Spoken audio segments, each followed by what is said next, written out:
Hello and welcome to the 2026 European Rowing Under-19 Championships, coming to you live from BETC Regatta Course in Brandenburg, Germany. My name is Niamh Hayes and I am delighted to be here bringing you all the action over the next 2 days. We're gearing up for a very exciting 2 days of racing from Europe's rising rowing talent, and I'm going to be joined by lots of different commentators throughout the 2 days. And first up with me, I am joined by Valerie Hulgerle. Welcome, Valerie. Thank you, Niamh, and I'm excited to see the races as well. And we have some news for the heats, because wir werden ein bisschen Deutsch ab und zu hören während der Vorläufe und freuen uns auf viele spannende Rennen, die jetzt um 9 Uhr starten, bis 11:30 Uhr ungefähr. Laute Vorläufe, bis wir dann nach der Mittagspause zu den Halbfinals gehen. 15 Grad sind es aktuell, es sollen knapp 30 Grad werden. Sehr, sehr wünschte beste Bedingungen also für den nächsten Start in 2 Minuten mit dem Junioren-Einer. So as you can see on your screen there, currently weather conditions about 15 degrees Celsius out here on the water.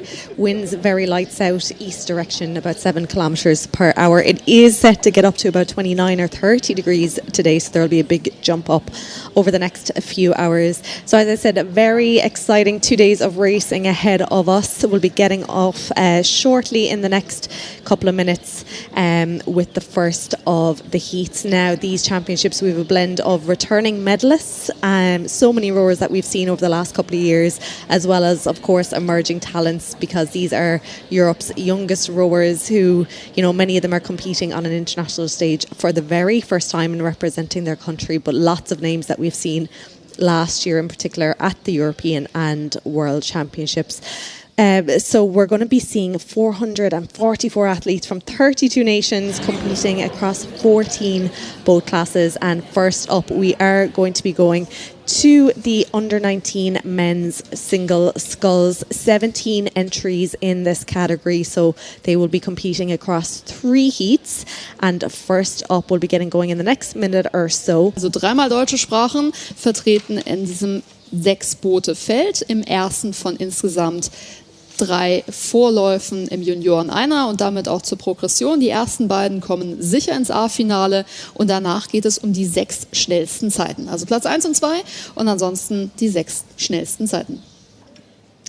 So for the schedule for today, we'll be bringing you racing from the heats over the next 2.5 hours or so. We'll then take a short break and then we'll be back in the afternoon with our semi-finals. But here we go, the first race of the day. It is heat number 1 of the men's single sculls. So 6 boats in this heat. There will be 3 heats in this category. And how it works is that the fastest 2 out of each of those 3 heats will go straight into the semi-final, plus the 6 fastest times across the 3 heats, and then the remaining boats will be going to Final C. Ziemlich hartes Ausscheidungsrennen. Also wir sehen auf der Bahn 5 Moldawien, die relativ gut gestartet sind. Vielleicht etwas überraschend, denn unsere WM-Teilnehmer vom letzten Jahr oder sogar Goldmedaillengewinner, das ist eben Oskar Müller, der sehr verhalten gestartet ist. Deutlich, deutlich besser unterwegs. Eben Wladimir Derevchenko, der keinerlei Vorjahreserfahrung oder Siege mitbringt. Also jedes Mal eine Überraschung möglich. So it's quite surprisingly that we see Moldova in the lead. What do you expect from Remy Christ, for example? He was competing in the double last year's World Championships, and especially Germany. Oskar Müller, Junior World Championship in the quadruple sculls. The race is still young, but still it's a surprise, isn't it? It is a little bit of a surprise, and as we mentioned at the start, there's a huge number of rowers here at Under-19 Championships who have raced on the international stage over the last couple of years. They're just looking like on the right-hand side of our screen there, Estonia just getting caught up slightly, just slowing the speed ever so slightly, but getting going there now again. But as you do look at your screen, if you're watching from home, lane 1 is on your right-hand side, so that is Estonia. Then we have Germany, we have Azerbaijan, we have Switzerland, we have Moldova and Norway. But yes, lots of returning rowers and medalists. Oskar Müller, as you mentioned, a gold medal in the quad last year at the World Under-19s. Azerbaijan then in lane 3. Looks like he's just slightly, maybe second place at this position. Azar Ilazov, he raced in these championships last year in the quad as well. So what we're seeing is a lot of rowers are changing both classes this year, coming out of kind of quads and doubles and pairs and coming into the smaller boats. That's right, except the rower from Norwegian, Raphael Pinch, who is really experienced, especially in the single, so World Under-19 World Championships and European Under-19 World Championships, single, and he did that the first time on Havel. So he was based in Germany, the Norwegian rower aus Norwegen, jetzt führend der Einer-Spezialist, der sowohl bei der WM und EM letztes Jahr dort gestartet ist und bei der WM auch im A-Finale ist. Sein Großvater sagte gestern, ach, braucht doch gar nicht zum Vorlauf kommen, du gewinnst doch eh nicht. Naja, jetzt wäre er vielleicht einmal hier, vielleicht ist er im Livestream, wir begrüßen ihn morgen auf jeden Fall wieder hier. Allerdings die Deutschen würden sich mehr freuen, wenn Oskar Müller auf Bahn 2 weiter nach vorne kommt und immerhin halbwegs gute Karten. 3. Platz ist es aktuell, führend jetzt also einerseits Schweiz, Remy Christ und zusammen mit dem Norweger Raphael Pinch und Oskar Müller könnte kommen.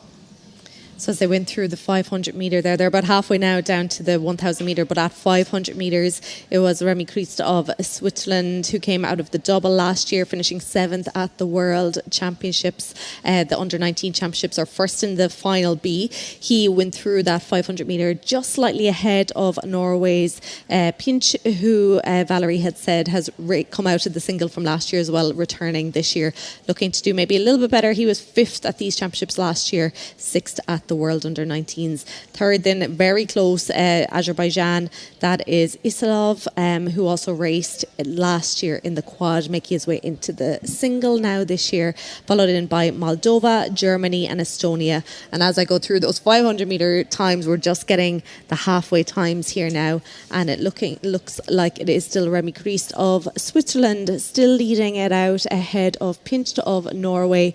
Then it is Estonia, who are there on the right-hand side, thereafter moving up as well. So they've had a great kind of second quarter of this race so far.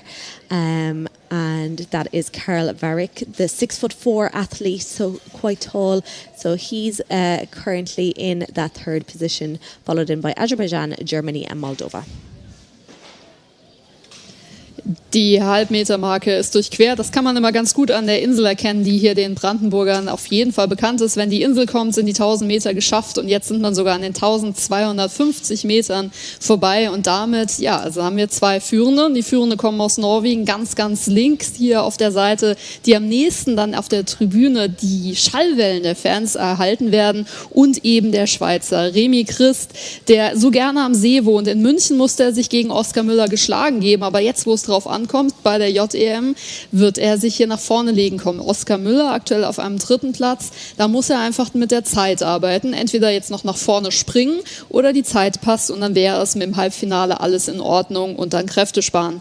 Karl Varick, der beim Baltic Cup schon im Einer saß, der ist jetzt auf einer 4. Position ganz auf der Außenbahn. So we're coming closer to the last 500 meters. It's still in the lead.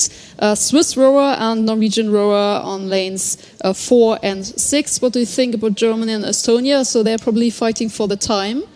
Exactly, yes. So this new progression system that came into effect last year at all the regattas, it is the fastest 2 out of this heat will go straight into the semi-final, which means they'll have to race again this afternoon. And then it's the fastest 6 times across the 3 heats. So you really want to do your best here. So that 3rd and 4th position here at the moment, Germany and Estonia, they're going to have to fight for it here now to try and get a fast time because they don't know how fast the 2nd and 3rd heats are going to be. But at least the chances aren't too bad. So we have 17 bows and 12 will be in the semi-final. If you would be here, you would hear the bells from the cowbells, and this is the signature sign for the Swiss team.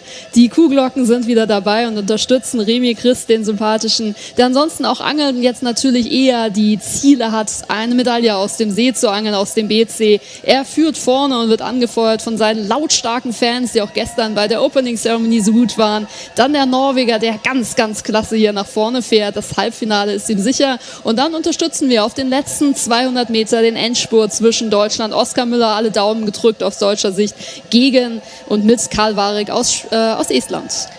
What a great sight we have here from our commentary box. It is Switzerland now coming into the last few strokes ahead of Norway, but great race happening over in lanes 1 and 2 between Estonia and Germany. Again, they're fighting for to get as fast a time as possible to try and book a place into the semi-final later today, but definitely booking their spot in. It is going to be Remy Grist of Switzerland coming in first position, followed in by Rafael Arkadush-Pinched of Norway, and then it looked like it is going to be Oscar Müller of Germany taking that third position, followed in by Karl Varrick of Estonia. So they're going to have to wait until the next two heats now to see if their time is good enough to get them into that semi-final.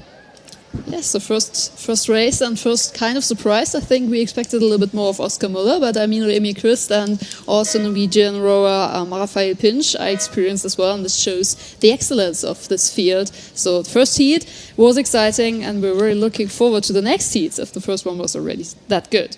Exactly, it was a brilliant race. So just to recap, it was first place to Switzerland, then it was Norway, Germany in third, Estonia fourth, Azerbaijan in fifth, followed in by Moldova in sixth position. And we're going to go back up the course already because the second heat in the men's single sculls is already underway. They've gone through the 500 metre mark. Here we have Lithuania in lane 1, Slovenia lane 2, Hungary lane 3, Croatia lane 4, individual neutral athletes lane 5, and Greece lane 6. And actually coming through the 1000 metre, as Valerie just pointed out to me here, it is looking like it is Vladislav Mararov of individual neutral athletes in that first position on the halfway mark, then followed in by Esian Mulmis of Greece in second. We have Lithuania's Ivar Lipus in third position, currently followed in by Hungary's Barnabas Botan-Kup. We have Slovenia in fifth position, that is Trev Bire, and then Croatia's Luka Salbalja is currently in that sixth. Wir sind bei 1000 Metern vom zweiten von insgesamt 3 Vorläufen, und besonders gut positioniert ist aktuell Władysław Marakov als neutraler Athlet gegen den Griechen, der direkt neben ihm auf der Bahn 6 im gelben Boot dort rudert und wahnsinnig viel Erfahrung hat. Kursrudern, U23, WM und EM und dann eben eine EM der Junioren. Also der Grieche ist ein Multitalent, der jetzt hier unter den ersten 2 Plätzen liegt. Der individuelle und neutrale Athlet direkt vor ihm, so einen Luftkasten ungefähr. Das sieht ebenfalls hervorragend aus für eine gute Positionierung. Dementsprechend sind wir auf den Plätzen 3 und 4, dann auf der ganz äußeren Bahn, auf der Bahn 1, Litauen, auch eher natürlich erfahren, auch im U23-Bereich, schon hochstartend gegen Ungarn. Barnabas Botan-Kup. Und jetzt kommen wir auf die 1250 Meter Marke zu. So it seems once again that we have a pair in front and then places 3 and 4 racing against each other for the best time. Yes, this often happens in these heats a lot, especially when they're rowers who have raced in previous years, and we have lots in this heat who have raced last year. It is still individual neutral athletes. Vladislav Mararov is currently leading out this race. Musalimis of Greece, who we'll also see in the mixed double sculls. It's an exciting race that we have. We can't wait to see now tomorrow. So he'll be racing that as well. But he raced last year at the World Under-19s in the men's double. He was second, won the silver medal, and first in the men's double at these championships last year as well. So he's now in the single, and he's currently in that second position. So looking like to be in a good spot to book his spot straight into the semi-final. So again, it's going to be the fastest 2 here, top 2 positions going straight into the semi, and then everyone else will have to wait for the times to see if they get into the top 6. Lithuania, then that's Ivar Lipus, also raced last year at the World Under-19s in the quad. He was also at the European Under-23s in the quad and raced the double at these championships last year, where he finished 4th. Yeah, and currently on the third spot. So we see on screen the neutral athlete, so he doesn't have too many races on the line. So he's fighting now just against Greece on the same spot. Now we're seeing it. Greece has overtaken him. And then we see Croatia. Luka Sabelia is back in the international field. He competed 2 weeks ago in Munich. So he saw for example, Swiss row, but now it's new against Greece and the neutral athlete. Also hier der Kroate gegen Griechenland, der neutrale Athlet aktuell auf der 3. Position. Yes, great battle here now. Hungary come right into the mix here now as well, and it looks like it is Hungary who've taken the lead here now. That is Barnabas Botan Koop as well, another rower who we've seen last year in these championships as well as the World Under-19s. So we'll just wait for official results to come in there now. But yes, it was a great first 3/4 of the race there from individual neutral athlete Makarov, but at the finish line it was Koop of Hungary taking the lead, booking his spot straight into the semi-final, followed in by Muslimas of Greece. So both of them will race later this afternoon in the semi-final, and then everyone else will have to wait. I think though 7:17 from Makarov might be enough. Let's wait and see after the next heat though.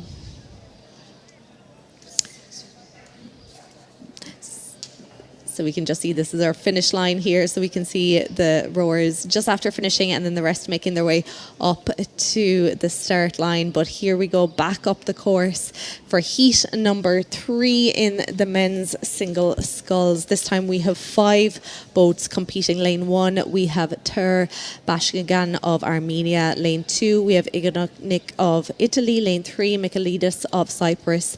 Lane 4, Oyman of Finland. And in lane 5, Driesen of Belgium. Im letzten Lauf also 5 Boote, die ebenfalls um die Plätze 1 bis 2 kämpfen und ansonsten hier die Zeiten versuchen zu schlagen. Wir hatten uns eine 7:25 und 7:27 aus dem ersten Lauf notiert, der im zweiten Lauf auch durchaus noch ein wenig zügiger unterwegs war. Das heißt, hier wirklich, wirklich alles geben. Und auch hier sehen wir natürlich eine schöne Renngestaltung mit einem, der absolut nach vorne geschossen ist und weit, weit vor allen anderen fährt. Also da hat sich alles super rentiert. Wir befinden uns ungefähr auf der Höhe von 1250 Metern, zumindest wenn man der Belgier ist und dann dementsprechend Sepp Driesen heißt, der hier einen fantastischen Job macht vor allen anderen. So I think he's racing a race on its own. And then we see the others nearly 150 meters behind him. That's incredible. This is incredible. Incredible lead here by Sepp Driesen of Belgium. Looking at the times across the 3 heats, he's definitely the fastest through the 1,000 meters for sure. And look at how calm he seems to be. He doesn't look like he's fighting hard at this stage of the race. He's into his final 500 meters already and keeping the rate down nice and low and clearly just focusing on that power and that leg drive, and that is pushing the boat beautifully through the water here in these calm waters. But such a brilliant lead here by Driesen of Belgium, currently in that second position, looking to book his direct spot into the semi-final. It looks like it is Lorenzo Igonik of Italy. Then we have Finland's Oman, and currently in that third position, followed in by Michaelidis of Cyprus, and there Tur Barashinian of Armenia, currently in that 5th. Don't underestimate him because it looks so smooth, it looks so perfect, but he's still racing a very fast time. So he had the best split time compared to the other first heats. So he's not racing against any weak competitors, but he is definitely very, very strong and coming to the last 200 meters way in front of the others. Then we see the row from Italy. Both are new in the international field, so we were looking forward to it. Last 200 meters also for the others, and then let's see for Cyprus, for example, for the time. But this, ladies and gentlemen, this is Belgium, probably one of our new talents.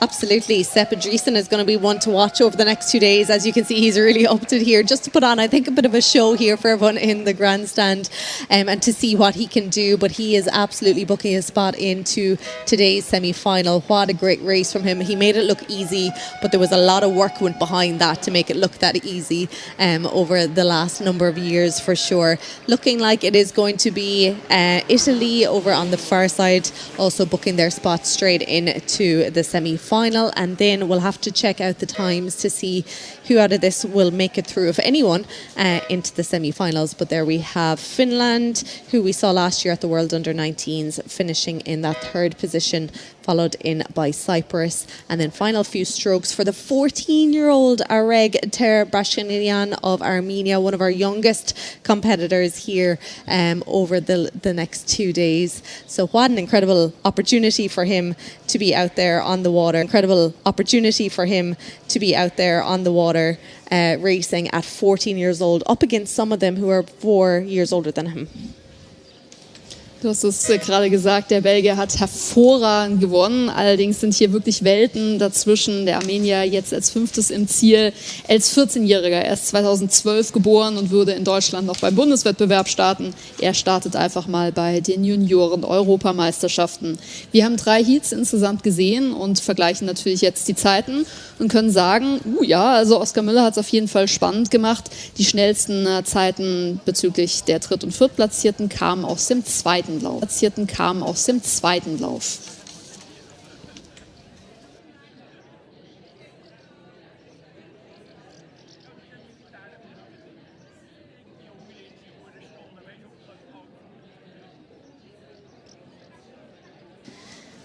Now we move back up the course, and this time we are moving on to the under-19 women's single sculls. So we have 19 entries in total in this boat class, and we will have 4 heats across the next few minutes. First up, we have 5 competitors in heat number 1. So lane 1 we have Greece, lane 2 Italy, lane 3 Hungary, lane 4 Estonia, lane 5 Croatia.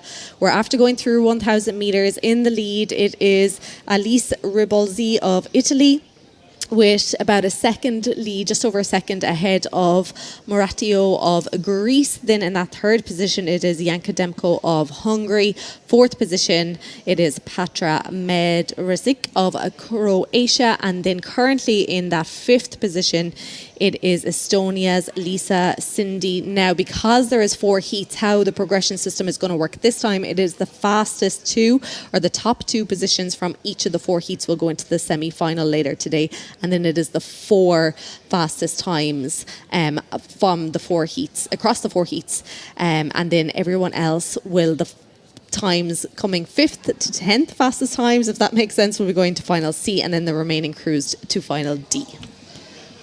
1350 Meter haben wir jetzt geschafft und in der Führung ist hier auf der Bahn 2, zweite von rechts, die Italienerin, leicht vor der Griechin, die auf der absoluten Außenbahn fährt, und dann auf der Mittelbahn gegen die Bahn 5 Ungarn und Kroatien Petra Madercic, die sich auch schon in München gezeigt hat und dort entsprechend gut mitgefahren ist. Die kennen wir und können sie vielleicht gegen Helena Tibi-Tanzel vergleichen, die wir in den nächsten Läufen sehen werden. Hier also erstmal der Kampf um die Plätze 1 bis 2. Italien und Griechenland mit den besten Chancen und dann um die 4 schnellsten Zeiten.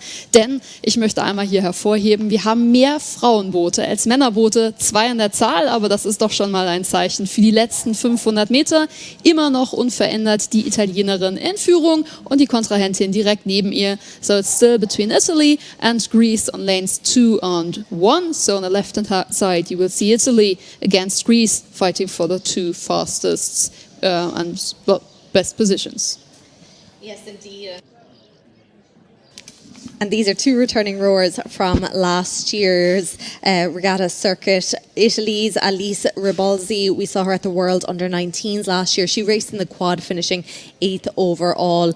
But then if we look at Pascalina Mortido of Greece, who is also going to be racing in the mixed double sculls tomorrow. She's a gold medalist from the European Under-23s in the double sculls. She's a gold medalist from the World Under-19s in the double sculls, and a gold medalist from the World Under-23s as well. So not only is she a gold medalist from the Under-19 category, but also she has 2 Under-23 gold medals as well from last year. So she was definitely one that we had our sights set on. But Ribolzi of Italy is doing amazing here to stay ahead of her. Again, look at this. So smooth, so controlled, perfect conditions to be able to get the best out of themselves here. Und wir können einmal die Italienerin begleiten, wirklich total Hand in Hand, ein hervorragender Blick. Sie war schon im Doppelvierer bei der Junioren-WM, aber die Griechin neben ihr ist schon im U23-Bereich Medaillen behangen, unter anderem im Doppelzweier. Jetzt wird's laut auf den Tribünen, die Anschreiungsrufe werden größer, die Plätze 1 und 2 sind vergeben, auch wenn jetzt der Vorsprung der Italienerin nochmal wächst. Jetzt kämpft nur noch um die Zeit die Ungarin um Platz 3 und dann die Kroatin um Platz 4. Hier geht es um die Zeit vorne. Well, in front is Italy and Greece, so the distance is growing as of now, but the positions 1 and 2 would be safe, so we're going to see them in the semi-final. Yes, indeed. Great race there by Robalzi of Italy, taking that first spot into the semi-final, followed in by Murtido of Greece. Looks like it'll be a good time there for Hungary's Demko, and then followed in by, it was Croatia, followed in then final few strokes here for Estonia. So again, it's the top two going straight into semi-finals. So that is Italy and Greece. We will see them race again later on. Everyone else is going to have to wait for the next three heats to take place to see who will be going, following them into the semi-finals and who will be going to finals C and D. But well done there to Italy and Greece. Hungary in that third position with a time of 8:11:03, followed in by Croatia and Estonia. And while we're following them, we see the finishing tower when we saw one older tower and then the new building, which was created for the events, for example, in 2005 and then 16, for example, for the European Championships. So Brandenburg is used to have some international competitions, but also local ones. So they're open to pretty much everything, which is pretty amazing and always very nice to see. But nice to see is also the next race. We are in the second out of 4 heats for the junior women's single sculls. We are indeed. This time we have lane 1, Belgium, lane 2, Lithuania, lane 3, Slovakia, lane 4, Poland, and lane 5, Norway, as they go through the halfway mark now. It is Belgium's Brzozowska is in that first position, leading out about a second ahead of Slovakia's Grosova. Then we have Norway's Cornelia Ries currently in that third position. Lapetitskite of Lithuania in 4th, and then it is Poland's Polasik currently in 5th position. Again, top 2 going straight into semi-finals at the moment as they make their way down the second half of the course. At the moment it is Belgium and Slovakia in those positions. Führend also jetzt wieder die guten Bahnen in der Mitte. Slowakei vor allem hier hervorzuheben auf der Mittelbahn. Teresa Kroschova, die hier unterwegs ist, auch schon erstmalig international aufgetreten ist, hier entsprechend bei den Junioren-Weltmeisterschaften. Aber vor allem auch einen guten Start. Wieder die Belgierin, ein zweiter schneller belgischer Einer. Martina Proschka, die auf der Bahn 1 hier einen guten Job macht und ein ganz kleines bisschen quer über den gesamten BC schauen muss. Nämlich auf der Bahn aus Norwegen. Cornelia Ries ist ebenfalls gut unterwegs und könnte auf jeden Fall den Kampf um Platz 3 aufnehmen und würde damit versuchen, die Zeiten von 8:11 und 8:14 zu schlagen, die wir im ersten Heat, im ersten Vorlauf gesehen haben. As they come down now towards the 1,500 metre mark, it is still Belgium in the lead. 3 of these 5 rowers we saw racing last year. Belgium's Brovska raced at these championships, the European under-19s in the double sculls, finishing 7th. She also went on to the World under-19s, also finishing 7th in the double sculls. Then up with her, Slovakia, that is Teresa Grosova, racing last year at the World Under-19s in the solo, finishing 14th overall.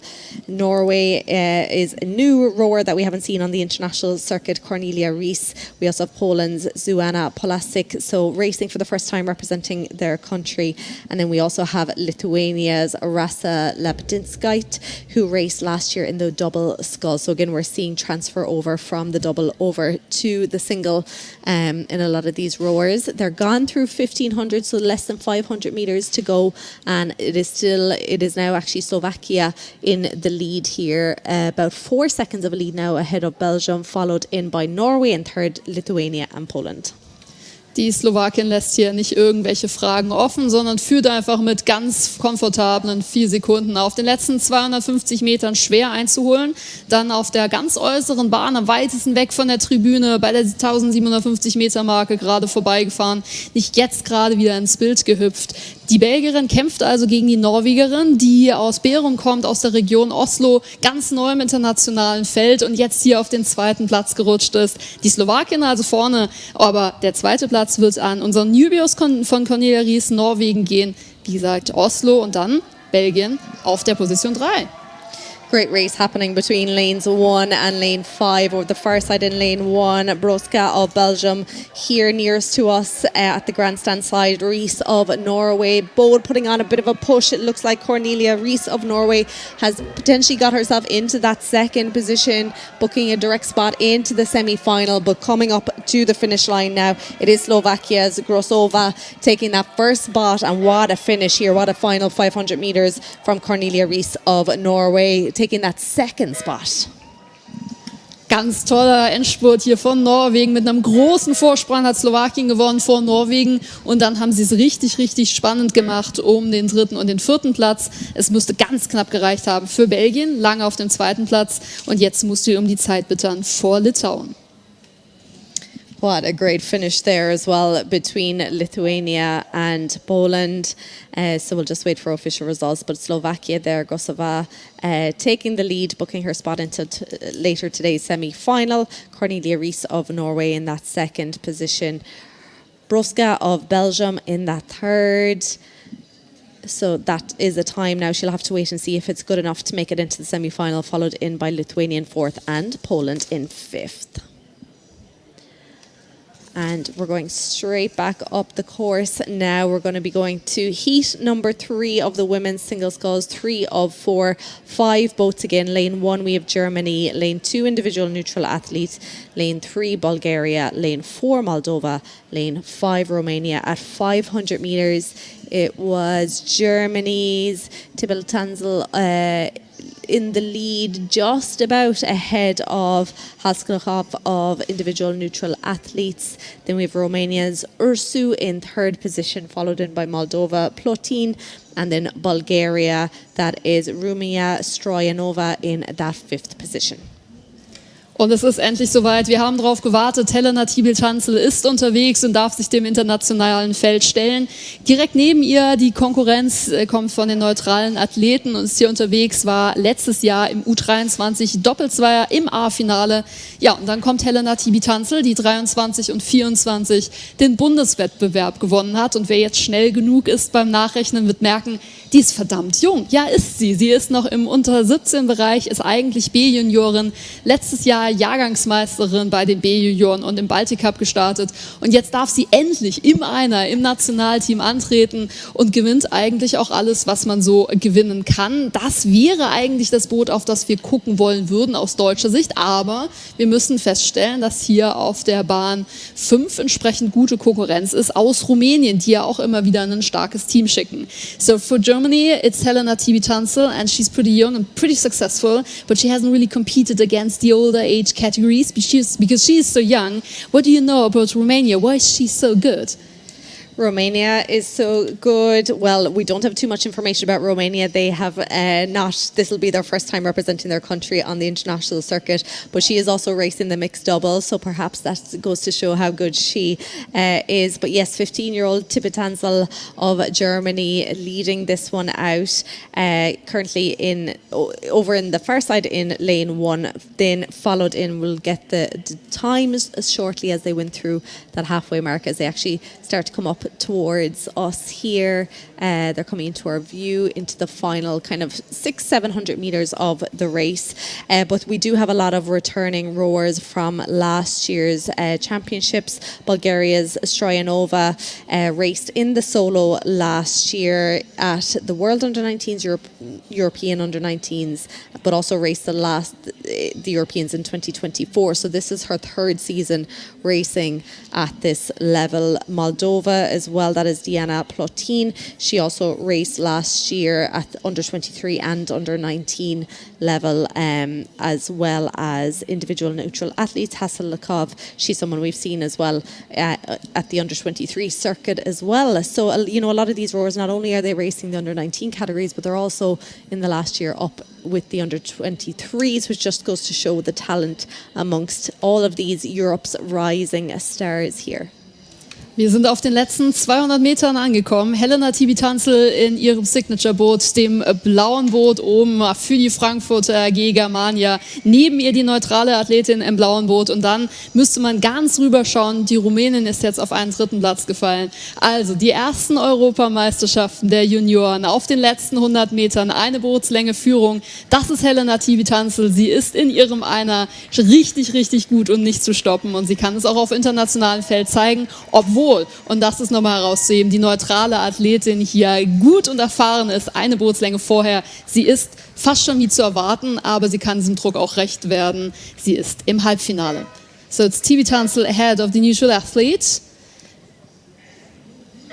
And then Romanians, Ursu coming in third position. She had put in a big finish there to try and get into the top 2, but just not quite enough. So she'll have to wait and see if she'll make it through. Followed in Bulgaria in that 4th position, and Moldova in 5th. So yes, that's 3 out of 4 heats done. Germany, an individual neutral athlete, going straight into semi-final.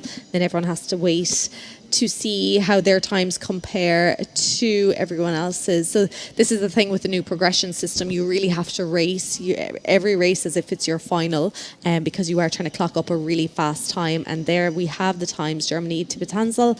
We have individual neutral athletes in that 2nd position. Romania in 3rd, followed in by Bulgaria and Moldova. But we'll be heading back up the course now. It is the final heat in the under-19 women's single sculls. 4 boats here in lane 1. We have Switzerland in lane 2. We have individual neutral athletes 1. We have Denmark in lane 3 and Slovenia in lane 4. And they're just after getting going. And we'll start to see, they're there at the halfway mark now. It is individual neutral athletes. That is Tatiana Turkasova in that 1st position. Slovenia's Sedozak is in 2nd, followed in by Switzerland. That is Olivia Lunig. And then it is Nielsen of Denmark, currently sitting in 4th position. And once again, it's a 16-year-old athlete competing very fast and being currently in the lead. This is true for the neutral athlete Tatina Cherkasova on lane number 2. The position you can follow best with a drone perspective. Next to her is Denmark and Switzerland on the right-hand side. Switzerland is a talent as well in coastal rowing, and she competed in Munich, for example, showed her best side. She's from Seeklub Küstnacht and was the 2nd fastest singer in Munich 2 weeks ago when we had the first kind of international comparison. Derzeit führt die neutrale Athletin vor der Schweizerin, die neben dem Küstenrudern dort auch schon 7. geworden ist im Doppelzweier, dementsprechend bei den U23-Weltmeisterschaften war. Sie ist auch im Einer gestartet bei den Junioren-Weltmeisterschaften. Richtig gute Athletin aus Küstnacht von der Schweiz, aber es reicht nicht ganz, um sicher auf die ersten beiden Plätze zu fahren, denn dort ist die neutrale Athletin und dann Dänemark gegen die Schweiz. So we're coming up towards 1,500 meters now. It is still Cherkasova of individual neutral athletes leading this one out. Switzerland's Lunig, that's Olivia Lunig, is currently in that 2nd position. As you mentioned, such an accomplished rower. This is her 3rd year racing under 19, and also beach sprints as well last year in Turkey, where she raced the junior mixed double. We have Denmark's Nielsen, then another accomplished rower racing at the World and European under-19s last year. She just missed out on a medal in the women's single sculls, finishing 4th at the European under-19s 19s. So let's see if she can do 1, 2 or 3 better this year and get herself up on to the podium. And then we have Slovenia's Sedozek, who also raced last year. She was in the double at the European Under-19s, finishing 10th. She also raced the year before, finishing 5th in the women's solo. So took a break from the solo last year, back into it this year. But yeah, coming in towards the last 400 meters or so, still lovely lead here by individual neutral athletes, Cherkesova. Die neutrale Athletin führt und es ist jetzt ein Kampf geworden zwischen der Schweiz und Slowenien. Dementsprechend kommen die Kuhglocken zum Einsatz. Letzten 250 Meter sind absolviert und dementsprechend Slowenien gegen die Schweiz für Platz 2 und 3. Platz 2 bedeutet den sicheren Einzug in das Halbfinale. Da wollen alle hin. Slowenien, Blažka Sedovček und Olivia Leuning kennen sich von vor 2 Wochen in München. Da ist es besser ausgegangen für die Schweizerin. Jetzt also vielleicht die Revanche. Blažka Sedovček, Slowenien ebenfalls erfahren hier bei den Junioren-Weltmeisterschaften alle. Letzten 100 Meter die neutrale Athletin weiterhin vorne, aber die Schweizerin kommt auf. Ist da vielleicht sogar noch mehr möglich? Do you think the Swiss will take over and even get the win? But it looks safe enough for the neutral athlete, but not good enough for Slovenia to get to the second safe spot, to the semi-final, does it? Yeah, it's one of our closest heats that we've seen out of these 4 women's single sculls. Can Lunig of Switzerland do it? She's coming, but the final push there from Cherkesova, individual neutral athlete, she's leading this one, booking her spot into semi-final. Switzerland's Lunig then taking that second position. There was a good fight put up there by Slovenia's Sedovček, who came in 3rd position, so no doubt she'll have a pretty good time after that. And then we had Nielsen from Denmark in that 4th position. So again, we'll just have to wait for official results to see who gets through into the semi-final, who'll be racing into final C and who'll be racing in final D. But for this heat, it is individual neutral athlete, followed by Switzerland. They are going straight into semi-final, followed in by Slovenia and Denmark. And that rounds out the under-19 women's single sculls. So we head back up the course now. We should be already underway in the next heat. That's correct. We are on the 500 meter mark for the junior under 19 men's pair for the first heat out of 2, where still the first 2 boats are on the safe side for the semi-final, and then the 2 fastest boats not going to the semi-final but to the A-final. So this is the first race for an A-final position. Yes, 12 entries across this boat class. So because the entries are that little bit smaller, these boats are going to be booking their spots straight into Final A, which is exactly what they want to be doing and racing here for medals tomorrow afternoon. But yes, the under-19 men's pair, 12 entries, 2 heats. First heat, we have lane 1, Romania, lane 2, Lithuania, lane 3, Ukraine, lane 4, Hungary, lane 5, Croatia, and lane 6, Turkey. Auf Englisch hatten wir es gerade gehört. Die ersten 2 Plätze gehen direkt ins A-Finale, kein Halbfinale für sie. Und dann suchen wir noch die zweiten schnellsten Zeiten. Und mit einem Blick auf die Strecke, wo wir kurz vor der Insel sehen wir eine hervorragende Performance auf der Bahn 1. Das sind die Rumänen, deren Bild wir hier ganz hervorragend sehen. Im Bug ist es Ugnius Lomanaș und Emilius Anomavicius ist auf der Schlagposition. Die also, und dann müssen sie nach ganz links schauen, das rote Boot aus der Türkei. Das deutsche Boot wird erst im zweiten Lauf kommen. Also voller Fokus auf erstmal Rumänien und die Türkei. So at the moment, leading out this race, it is Romania. In the bow seat there, we have Radu Andrei Enescu, and in the stroke seat, Dimitru Cristian Pascari. We did see Enescu last year at the World Under-19s. He was in the 4, so after coming over to the 8, or to the pair this year, and at the European Under-19s last year, he did win a gold medal in that men's pair. So he's after pairing up with a new rower, emerging talent from Romania, that is Pascari. In that second position, it is currently Hungary. They're in lane 4, Morten Mezozi in the bow seat, Samu Makai in the stroke seat. Again, we saw both of these racing last year. Samu Makai in the bow seat there raced in the pair at the European Under-19s, finishing 5th in the final A, and he was at the World Under-19s as well, finishing 8th. And then Messi in the stroke seat. We'll see him also tomorrow in the mixed double sculls. And we also saw him in Turkey last year at the beach sprints. So multi-talented rower. He was in the mixed double sculls. But they're coming down now towards the 1500 metre mark. And over in lane 6, I just mentioned Turkey there. Hassan Ali Sisik in the bow seat. F.A. Kara in the stroke seat after putting on a massive push. We saw this crew together last year at the World Under-19s in the men's 4. They finished 7th, so they're after splitting up and they're now in the pair. But look at this, they're after putting on a massive push and pushing themselves right up alongside Romania. Eine ganz hervorragende Leistung hier von dem gut zu erkennenden Boot aus der Türkei mit der Erfahrung der Juniorenweltmeisterschaften im Vierer ohne, beide zusammen, die Hälfte der Mannschaft rausgeschmissen und das läuft prima für sie. Die Rumänen auf der komplett anderen Seite bringen eine einzelne Erfahrung mit und zwar von dem Bugmann. Auch er war im Vierer ohne und musste da einen Platz genau hinter den Türken sich platzieren. Von daher natürlich viel Erfahrung und dann das dritte Boot, das ja eine Möglichkeit hat, über die schnellste Zeit noch ins A-Finale zu kommen. Auch sie sind nicht unerfahren und müssten jetzt hier zum Beispiel die Coastal-Erfahrung rausholen und ansonsten auch ihre Erfahrung im Zweier ohne.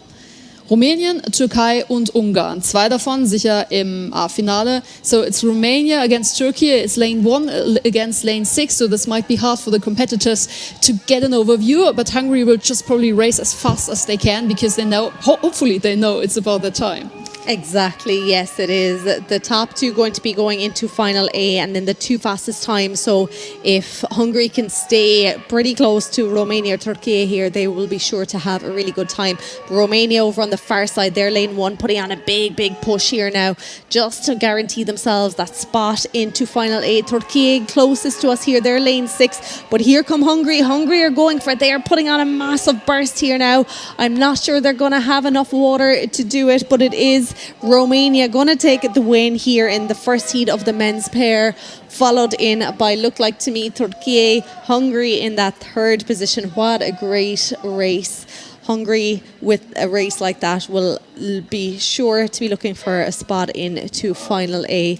Then we have Croatia coming in that 4th position, followed in by it is Lithuania, who are currently sitting in 5th position, coming into the final few strokes of their race. And then we have Ukraine in lane 3.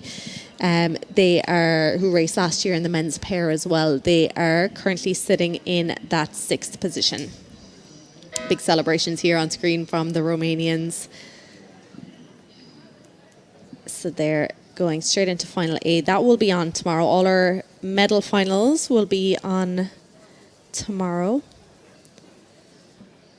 2nd position then going to Turkey. We'll just wait for the official results. And Hungary will just have to wait until after the next heat to see whether they'll get into final A or whether they'll be racing in final B tomorrow morning.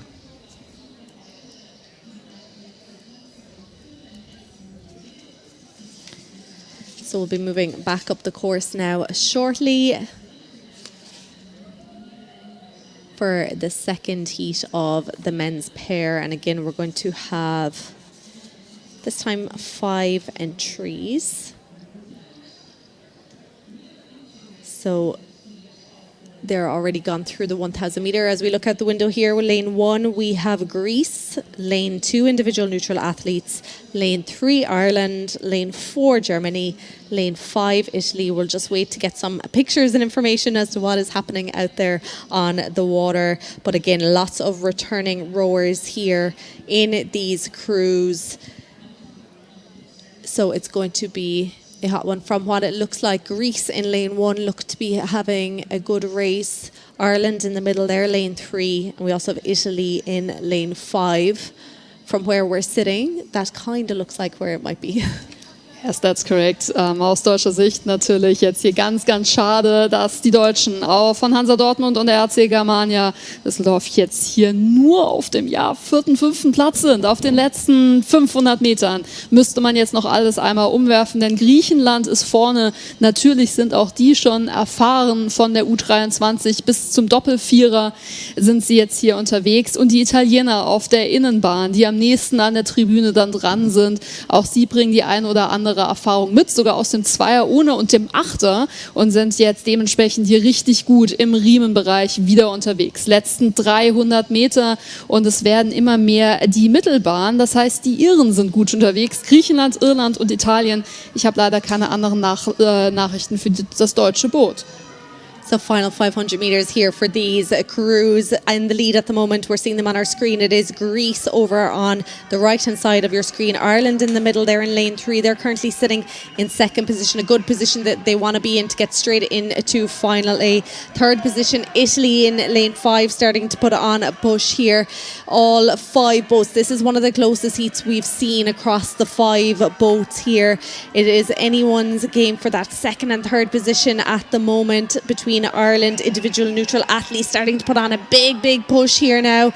Whatever position they finish, all of them will have a pretty decent time here now. This battle that's happening is going to increase their overall time, but over on the far side it is Greece looking like they're going to hang on to take the win and book their spot directly into the semi-final. It is individual neutral athletes who've just rode through Ireland to get into the second position. Ireland will just have to wait to see if their time is fast enough to get into final A, followed in by Germany and Italy.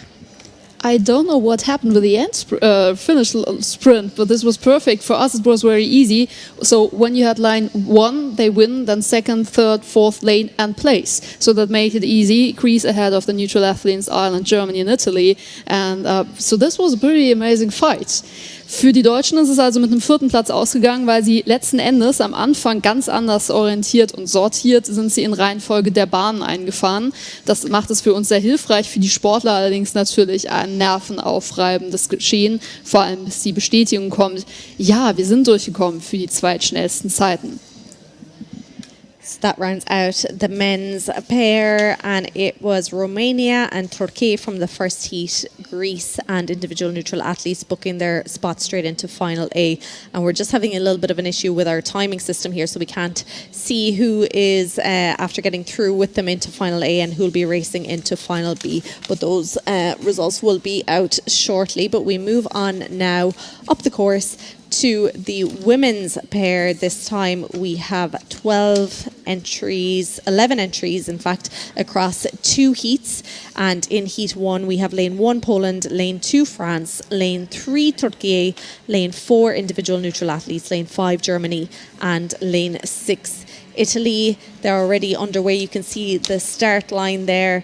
They're probably coming up towards, they're in their first quarter anyway, up towards the first 500 meters. So we'll see the times shortly on our screen. Again, lots of returning rowers here across this category that we've seen race over the last couple of years. Looks like maybe lane 2. That is France, Lena Hofland in the bow seat, Lilia Bouchiki in the stroke seat. 2 new rowers that we haven't seen before on the international circuit. Doing really well here now as they start to head towards the halfway mark. Wir sehen jetzt hier die ersten 6 von insgesamt 11 Booten und auf der Bahn 6 Italien ist gut gestartet zusammen mit der Bahn 2. Die Französinnen, die wir hier gerade lange Zeit auch auf dem Bild gesehen haben. Und dann natürlich die Deutschen sind mit dabei. Das sind Kathleen Morton und Carla Sargent, die auch in München gestartet sind, ja das deutsche Ranking gewonnen haben und in München dann im B-Finale waren. Dort allerdings immerhin mit 10 Sekunden gewinnen konnten. Jetzt wäre es wichtig, jetzt eine gute Zeit hinzulegen, jetzt wo wir auf die 1000-Meter-Marke zukommen. Die Sportler würden für sich jetzt langsam diese grünen Bäume rechts von sich sehen. Das bedeutet, die Hälfte der Strecke wäre absolviert. So we're coming closer to the island, which you can't see, but the athletes will see that in their outer perspective, and this means 1000 meters are done, only 1000 meters to go, and it's still leading Italy, closest side to the grandstand, and then nearly on the other side in lane 2, this is France, Lina Offlan et Lilia Bouchiki on lane number 2. Leading out at the halfway mark, Italy's Sassani and Martirana raced together over the last year or so. They were in the women's 4 last year, winning a gold medal at the European Under-19s and a bronze medal at the World Under-19s. So now they've been put into the women's pair this year. We're also going to see them in the mixed 8 tomorrow, a very exciting race that we have. But this is their 3rd season racing in boats together. So they're currently leading out and starting to pull away a little bit as they come up towards that 1500 metre mark. Over the far side then in lane 2, France, again that new crew, they are currently in that 2nd position, and it looks like it's individual neutral athletes. That is Maria Shoda and Yiva Apakinka currently in that 3rd position. Again, a new crew that we haven't seen race before together. Und die Italienerinnen kommen jetzt hier als erstes auf die letzten 500 Meter mit wahnsinnig viel Erfahrung dafür, dass sie erst 18 Jahre alt sind. Vom Vierer ohne bei den Junior-Weltmeisterschaften Bronze dort gewonnen. Außerdem auch im Vierer ohne jeweils unterwegs gewesen bei den Europameisterschaften. Dort also amtierende Europameisterinnen und das wollen sie wiederholen. Allerdings im Zweier ohne und das sieht fantastisch aus. Jetzt also die letzten 450 Meter angebrochen auf dem 2. Platz die Französinnen. Still leading the Italians, clear margin ahead of the others, and the others are first of all France. What do you think about the neutral athletes? Are they fighting for the 2nd position and the last safe position in the A final? What do you think between France and the neutral athletes in lanes 2 and 4?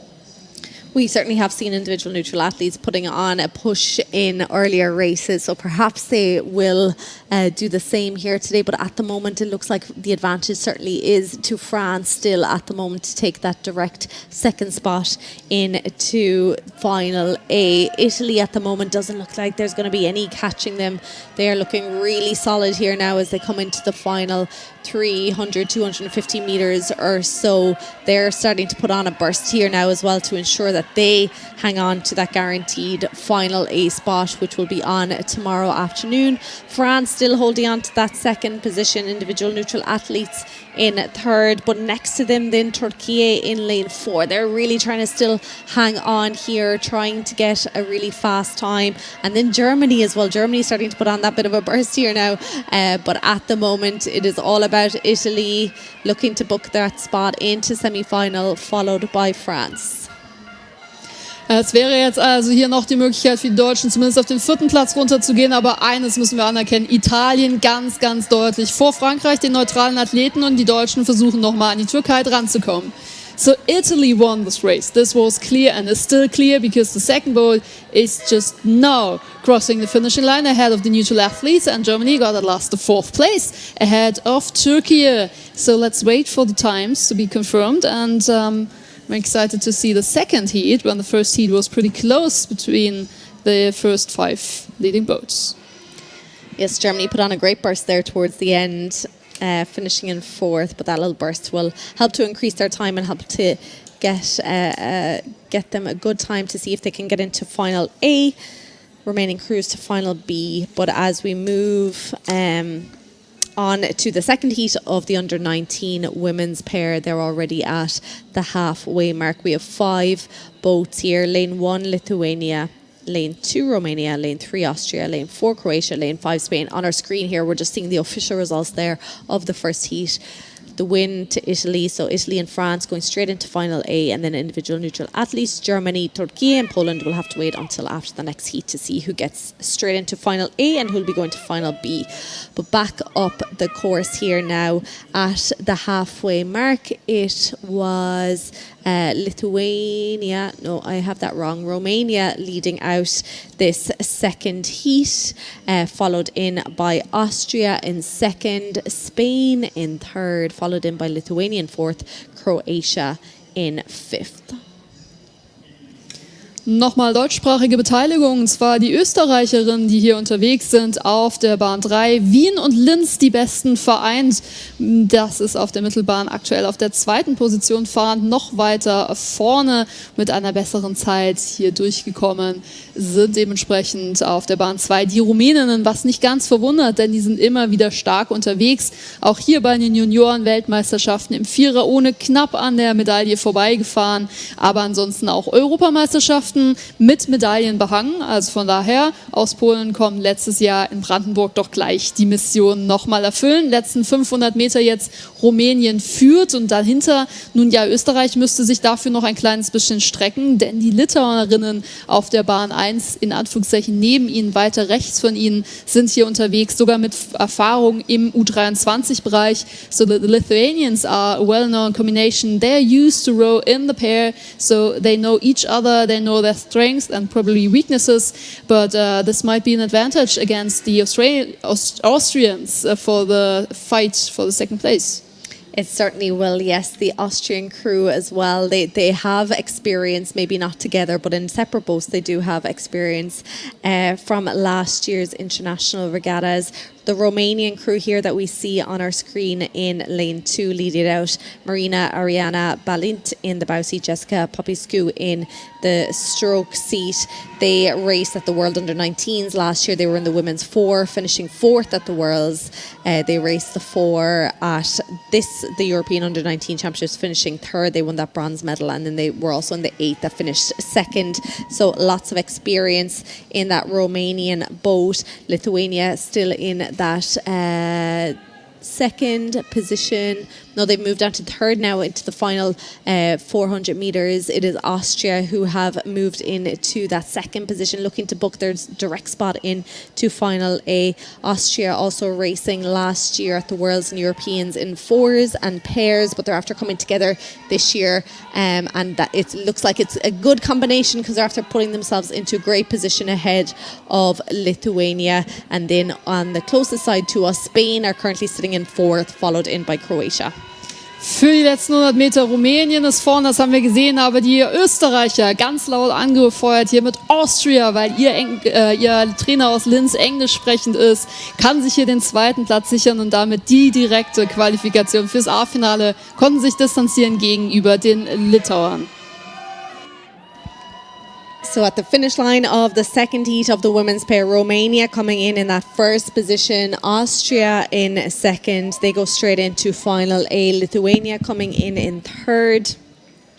Followed in by Spain, and then Croatia just passing that finish line there now. So Romania and Austria, we're going to see them in final A tomorrow afternoon, and then we'll see Lithuania's time, compare it to the last heat to see if they get through. We'll have to wait for all official results to come through before we can say that. Yes, but we can already say that the Lithuanians beat the time of the 3rd place from the neutral athletes. So as of now, Lithuania and the neutral athletes might have the best chances to get into the A final. But we wait for somebody who will be very focused on times and calculate clearly and without any pressure. Because the pressure's on, seeing the next race going on the lake, and we see the island. So this means 1,000 meters are done. 1,000 meters in the first heat of the junior men's double sculls, obviously in the under-19 category. Yes, indeed. We have 17 entries in the men's double sculls, 3 heats. So we're looking at semi-finals again later on in this category because there's so many entries. But here we have the first heat, lane 1 Germany, lane 2 Ireland, lane 3 Greece, lane 4 Italy, lane 5 Bulgaria, lane 6 Georgia, and at the halfway mark, Italy leading this one out, followed in by Ireland in 2nd. It is Germany in 3rd, Bulgaria in 4th, Greece in 5th, and Georgia in 6th. It is going to be the top 2 again going straight into the semi-final, plus the 6 fastest times across the 3 heats. They'll be racing again today in the semis, and then the remaining crews will be going to final C. 19 Boote, das heißt, die Progression, der Modus ändert sich. Die ersten beiden kommen weiter, diesmal aber nur in Anführungszeichen ins Halbfinale. Ansonsten geht es um die 6 besten Zeiten. Wir haben ein deutsches Boot dabei auf der Bahn 1 und zwar aktuell gar nicht verkehrt unterwegs mit Platz 2 ganz knapp vor den Irländern neben ihnen auf der Steuerbordseite, das heißt auf der Kameraperspektive und aus der Perspektive der Sportler links von ihnen. Das sind die ärgsten Konkurrenten für den zweiten Platz. Wir haben Jan Bornemann und Aaron Schäfer letztes Jahr im Zweier ohne gesehen und dort haben sie die Qualifikation für die Junioren-WM knapp verpasst, haben stattdessen einfach mal den Baltic Cup mitgenommen und dort die Medaillen ausprobiert, ob sie ihnen gefallen. Dieses Jahr zurück im Doppelzweier aus Bernkastel und aus Mainz, die beiden Sportler also auf den letzten 600 Metern. Das könnte was werden mit dem Einzug, eins nach dem anderen, fürs Halbfinale, aber fairerweise müssen wir zugeben, dass die Führung auf der Bahn 4 liegt, das sind die Italiener. So Germany, coming from a pair, now back in the double sculls, are currently racing for the second position, hopefully getting the support from the grandstand, but we have to acknowledge that Italy is leading and Ireland is on the third position, so they would be in a position to take the second spot if Germany is not fast enough. Exactly, yes. Germany looking like they're in a good position right now, but Italy have overtaken Ireland to take that second spot right now. They're right up alongside Germany at the moment. Let's see if Ireland can give a push back here now as they come into the final 400 metres. Bulgaria then in that fourth position. They're about 4 seconds back from Ireland, followed in by Greece and Georgia. Again, lots of returning rowers from last year, lots of new rowers as well, but at the moment the German crew here looking very strong over in lane 1. Italy right up alongside them. Ireland trying to push back now. They're the top 3. This battle between the 3, they seem to be pushing themselves away from 4th, 5th and 6th position. Yes, Germany are moving now. Die Deutschen kommen an jemanden vorbei, die Italiener ja behangen mit Silber bzw. ganz knapp der Holzmedaille der Juniorenweltmeisterschaften. Jetzt sind es Jan Bornemann und Aaron Schäfer, die hier das ausspielen. Sie haben sich in München vor 2 Wochen qualifiziert. Jetzt qualifizieren sie sich hier in diesem Moment in wenigen Metern, in 30, 40 Metern für das Halbfinale vor den erfahrenen Italienern und dazwischen kämpfen die Iren um die Zeit. So it's Germany ahead of Italy, safe in the semi-final and Ireland hoping for the best time. Then we see the boat number 5 coming from Bulgaria, 4th place, and then it was Greece and Georgia fighting for the 5th and 6th positions. What a great finish to the race here. As Valerie said, Germany and Italy booking their spot straight in to the semi-final, which will be on later on today. Ireland will have to wait for another 2 heats to see if their time was good enough to get them in to the semi-final. It is the 6th fastest times across the 3 heats will be going to the semi-final, remaining crews to final C, but they were well up there in the top 3, so hopefully we'll see them in the semi-final later on. Bulgaria, as you mentioned, 4th position, and then we have Georgia overtaking Greece at the end there to take the 5th, and Greece in that 6th position. And if you love math, then you would recognize that it would be possible that this entire heat would go to the semi-final, because in fact we're watching for the 5 slowest times, and if all the others are slower, which is pretty much impossible, but nothing is impossible, so let's see. But just best of luck for the next race, which is the once again a 1,000-meter mark. This time we have Norway on lane 1, Poland lane 2, Slovenia on lane 3, Latvia lane 4, Estonia on lane 5 and Hungary on lane 6. And for example, Slovenia and Poland competed at Munich 2 weeks ago at the International Juniors Regatta and just won the 2nd place behind the German boat we just saw a few seconds or minutes ago. So let's see if they can make the qualification for the semi-final. It's looking good for lane 3, Slovenia and Estonia. Enrik Hansen and Rico Raimon Kubia on lane 5. Yes, just gone through that halfway mark, and Slovenia leading this one out. They were leading at 500 metres and they're still leading now with 1,000 meters to go. Slovenia, they are a new crew. We haven't seen them before. Estonia then in that second position at the moment.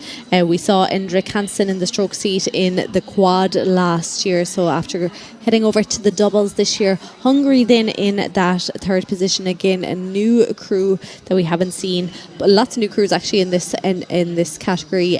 Poland then in that fourth position, followed in by Norway and Latvia, who we did see last year in the men's quad at the World and European Under-19 championships, but they're just coming in towards the final, maybe 600 meters or so, and it is lane 3, Slovenia. They're the third boat from your right hand side on your screen. They're still leading this one out. Estonia in lane 5, they're in that second position, followed in by Hungary.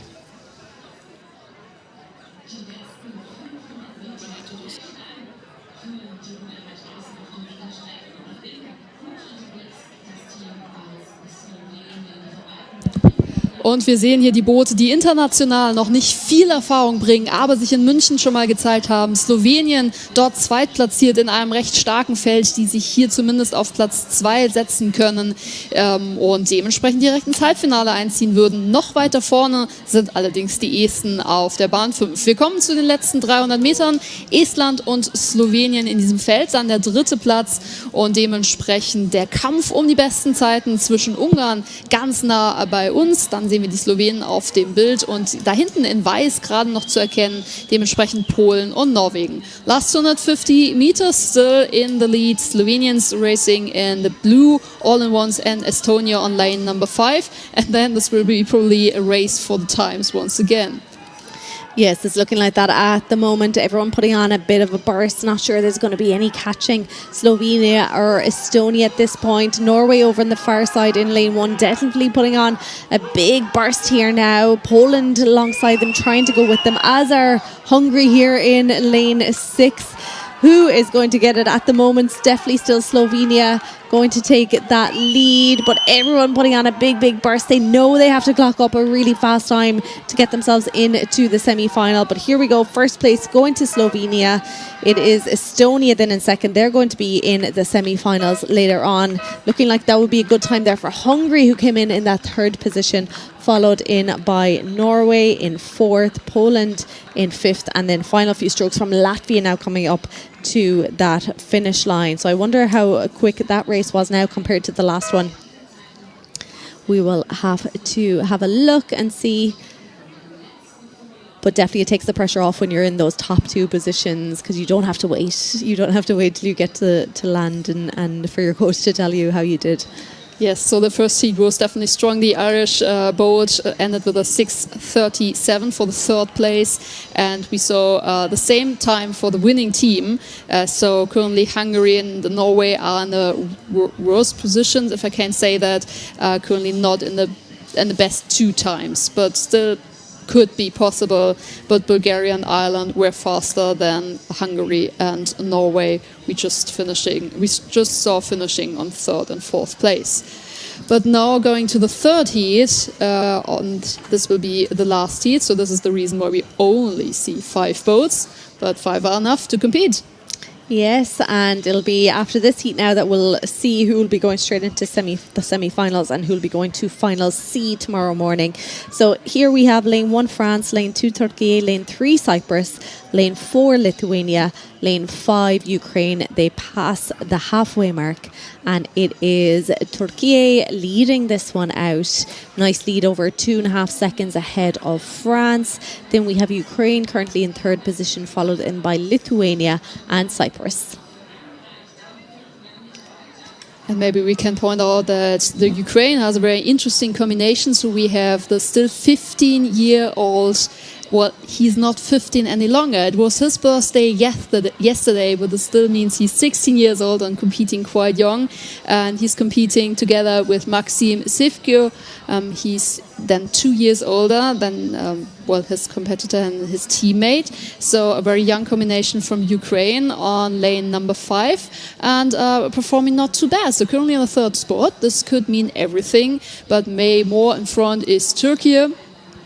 and they have experience in the single sculls and men's double sculls, also at the junior international event. So this explains maybe why Turkey is kind of in front. Türkei führt aktuell vor Frankreich und der Ukraine, die ja das gestrige Geburtstagskind mit an Bord haben. Ein jetzt immerhin 16-Jähriger und ein 18-Jähriger zusammen mit den Franzosen auf der komplett anderen Seite auf der Bahn 1. Auch hier schon Erfahrung bei den Junioren-Weltmeisterschaften im Doppel-Vierer und Doppel-Zweier. Aber die Türkei führt und wir sind auf den letzten 500 Metern. Coming into the final 500 meters or so here in the final heat of the men's double sculls, and it is looking like a really good race here from Turkey, a new crew who are looking to book their spot straight into the semi-final. In second position we have France, rowers that we saw last year at the World Under-19s. We have Mal Kalula in the bow seat. He was in the quad last year, and then Maxence Imard, he was in the double last year. Ukraine then currently sitting in that third position. As Valerie mentioned, Mykola Tomkai had his birthday yesterday. They both raced last year at the beach sprints in Turkey. We also saw them at the World and European Under-19 Championships. Lithuania then currently in that fourth position, looking like this is potentially going to be one of the slower heats, I would say, going by the distance back between the leaders and kind of fourth and fifth position. And that fifth position at the moment is to Cyprus. Du hast es gerade noch einmal hervorgehoben, wie viel Erfahrung eigentlich auch in dem ukrainischen Boot ist, von Coastal, Junioren, WM, EM, alles Mögliche. Das heißt, er ist auch als 15-Jähriger schon unterwegs gewesen, bedeutet aber mit dem Abstand auch, das wird verdammt schwierig für die Zeit, denn vorne sind sie schnell und flott und gut unterwegs. Das ist die Türkei mit 2 Bootslängen mindestens Vorsprung zwischen ihnen und den anderen. Die anderen, die kommen auf der Bahn 1 aus Frankreich. Turkey, they're taking the lead in the third heat. Looks like they have a very quick time, and they look like they were rowing pretty much at their ease there towards the end. But comparing to the last two heats, looks like they're maybe kind of sitting in the middle of the top, the leaders in those heats. Second position then went to France, so France going straight into today's semi-final as well. Ukraine then in that third position with a 650.28. Lithuania then in fourth, and followed in by Cyprus just after crossing that finish line in fifth position. So third position there, 650.28. Looks like that's kind of maybe one of the slower third place times, I think. So definitely I think the slower heat here for those who are looking for the fastest times. Yes, correct. We had a time 6:30ish and several times 6:40ish, so 6:50 probably is not enough for the semi-final, but there's still a C-final. And as we are rowers and we support all of the, especially the young athletes and talents, we're there for the C-finals as well. And we even have some D-finals in other races, for example, the single sculls. So also the races for places 13 to 18 or even 19 to 24 are important, and getting some experience. Getting some experience, this is probably especially worthwhile when you're racing in a team and getting some experience rowing together. And we're back in the double sculls, but changing to the women. Yes, women's double sculls, 13 entries across 3 heats here again. And here in our first heat, we have lane 1 Italy, lane 2 individual neutral athletes, lane 3 Hungary, lane 4 Bulgaria, and lane 5 Ireland. They're just coming up to that halfway mark here now. And we are seeing on our screen the crew from Ireland, Holly O'Flynn there in the bow seat, Gabby Nagel in the stroke seat, looking incredibly strong here as they pass that halfway mark. We'll just get some times into us here now shortly. So they're in lane 5 as you look on your screen, but in the lead here, individual neutral athletes, that is Anastasia Borotatseva in the bow seat, Alexandra Grigorieva in the stroke seat. So they're currently your top 2. Then it is Hungary in third position, followed by Italy and Bulgaria. And if I'm correct, we have 13 boats, so it's only about 1 boat needing to go outside of the semi-final. So race for the times. This isn't impossible. And we're looking on lane 2, and it's looking that's perfect from the neutral athletes. Wir brauchen hier also 2 schnelle Boote, die die sicheren Plätze haben für das Halbfinale, denn wir haben hier insgesamt 3 Vorläufe und dann gehen die 6 schnellsten Zeiten ebenfalls ins Halbfinale, das heute Nachmittag stattfindet. Das heißt für die deutschsprechenden Fans, wenn es noch schnell zum Joggen geht, zum Fahrradfahren, Zug oder Auto, einmal hier an den BC kommen, wirklich perfekte Bedingungen auf dem hier ganz ruhigen Wasser an der Insel gerade vorbeikommend. Die neutralen Athleten sind da schon länger vorbei und konnten sich in Führung setzen. Platz 2 geht derzeit nach Irland. So here we are seeing individual neutral athletes on our screen in the stroke seat. Grigorieva racing last year in the European under-23s in the women's double scull, finishing second. So already lots of experience on the international circuit last year. She's out, but she was still under 19. And here she is teaming up with Anastasia Borotsiva. So currently in first position. Then we have Italy, Holly O'Flynn representing Skibbereen Rowing Club, first time representing Ireland here. And then Gabby Nagel in the stroke seat from Fermoy, a rowing club. She represented Ireland last year at the home international regatta, winning 2 gold medals in the women's double and women's quad. So she has some experience, but a new team here between Gabby and Holly. So they're currently in that really good second position, looking to get into the semi-final, which will be on later today.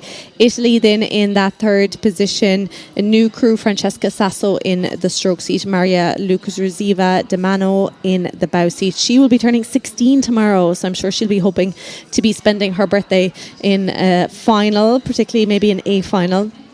And then it is Hungary and Bulgaria as they come in towards the last 300 meters or so. Last 250 meters even for the leading boat from the neutral athletes, widespread. Die neutralen Athleten führen mit einer Ruderin, die bereits bei der U23 WM eine Silbermedaille geholt hat. Das erklärt vielleicht auch, warum sie bei den letzten 200 Metern sind.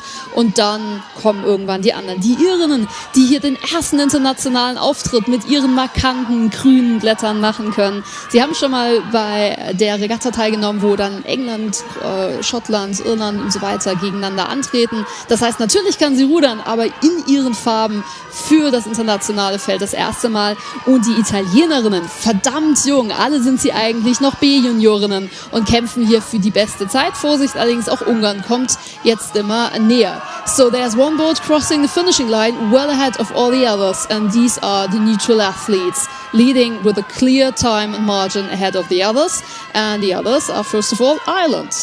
Yes, individual neutral athletes, big lead there, Valerie, you're right. But Ireland coming in to book their spot straight into the semi-final later today, so well done there to them.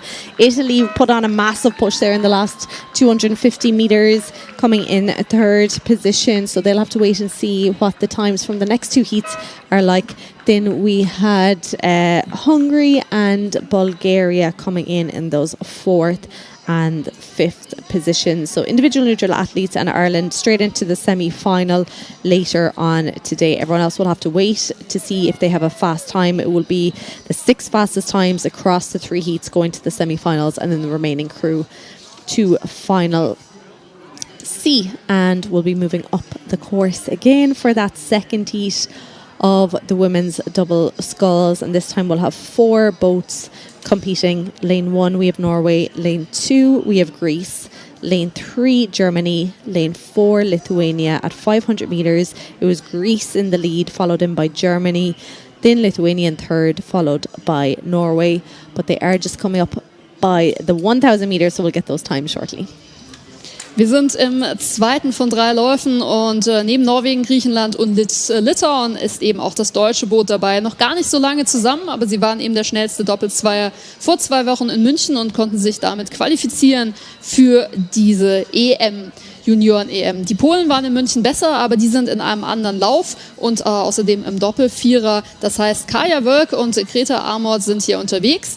Die Litauerinnen am selben Tag geboren, beide Jahrgang 2010, also die beiden noch nicht 16-jährigen Goda und Emma Gluszowski aus dem Raum Kaunas sind jetzt hier auf der Bahn 4 unterwegs und die Griechinnen dementsprechend die ärgsten Konkurrenten gerade für die Deutschen. Die ersten beiden Plätze würden weiter durchkommen, daher Greece and Germany. It sounds better if you say it in English because then the countries sound more similar.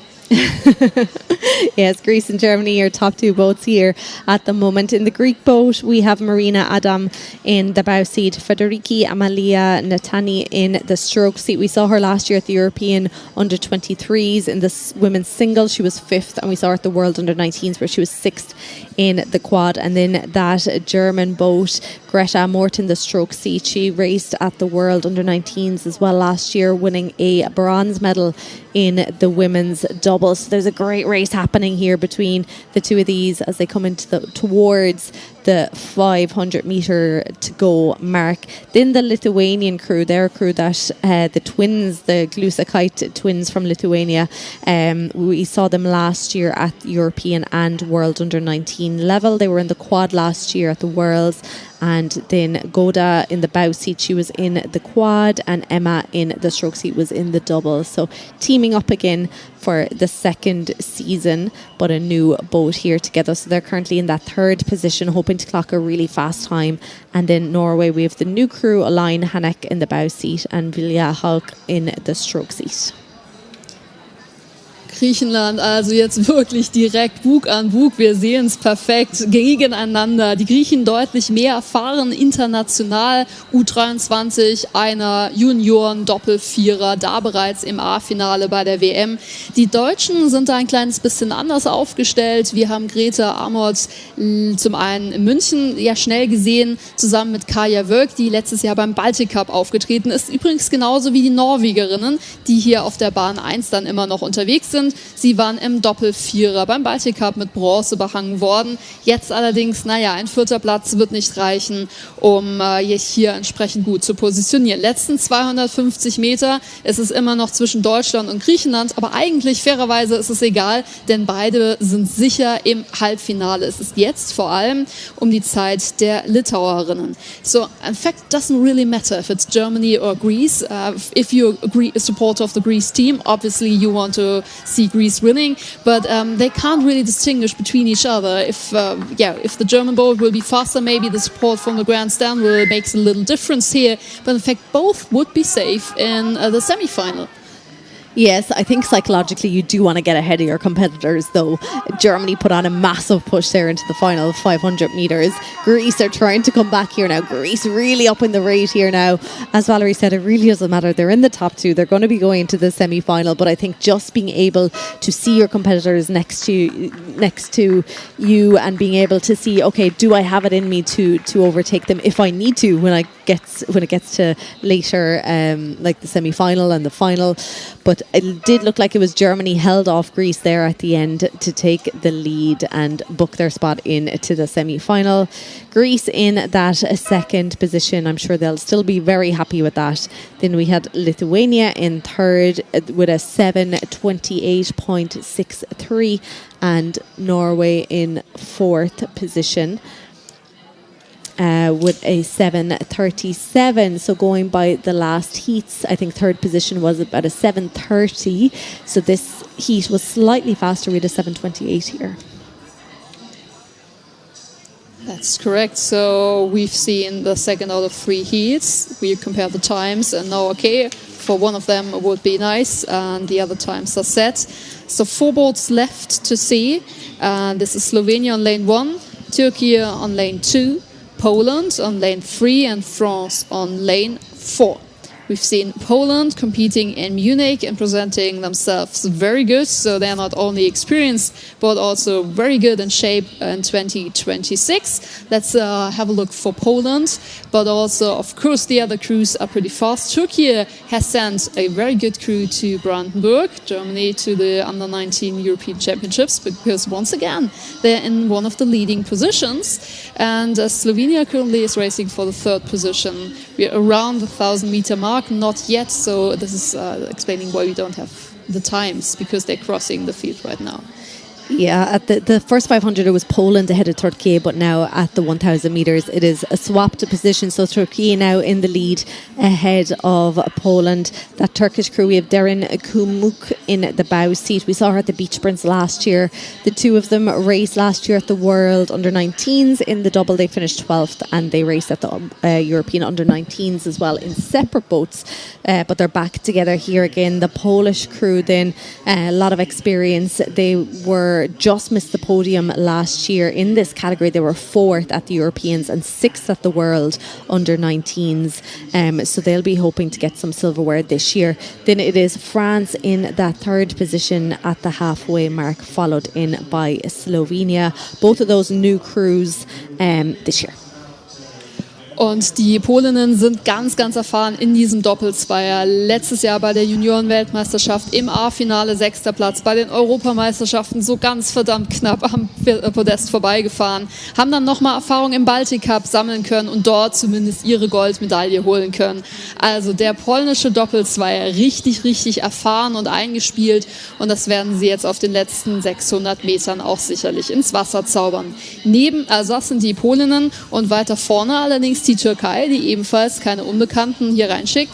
Coastal-Ruder-Erfahrung im Bugplatz, sowie dann eben auch zu zweit im B-Finale, aber immerhin im Doppelzweier bei den Junioren-Weltmeisterschaften und auch bei den Europameisterschaften schon gestartet, einmal im Doppelvierer und Doppelzweier.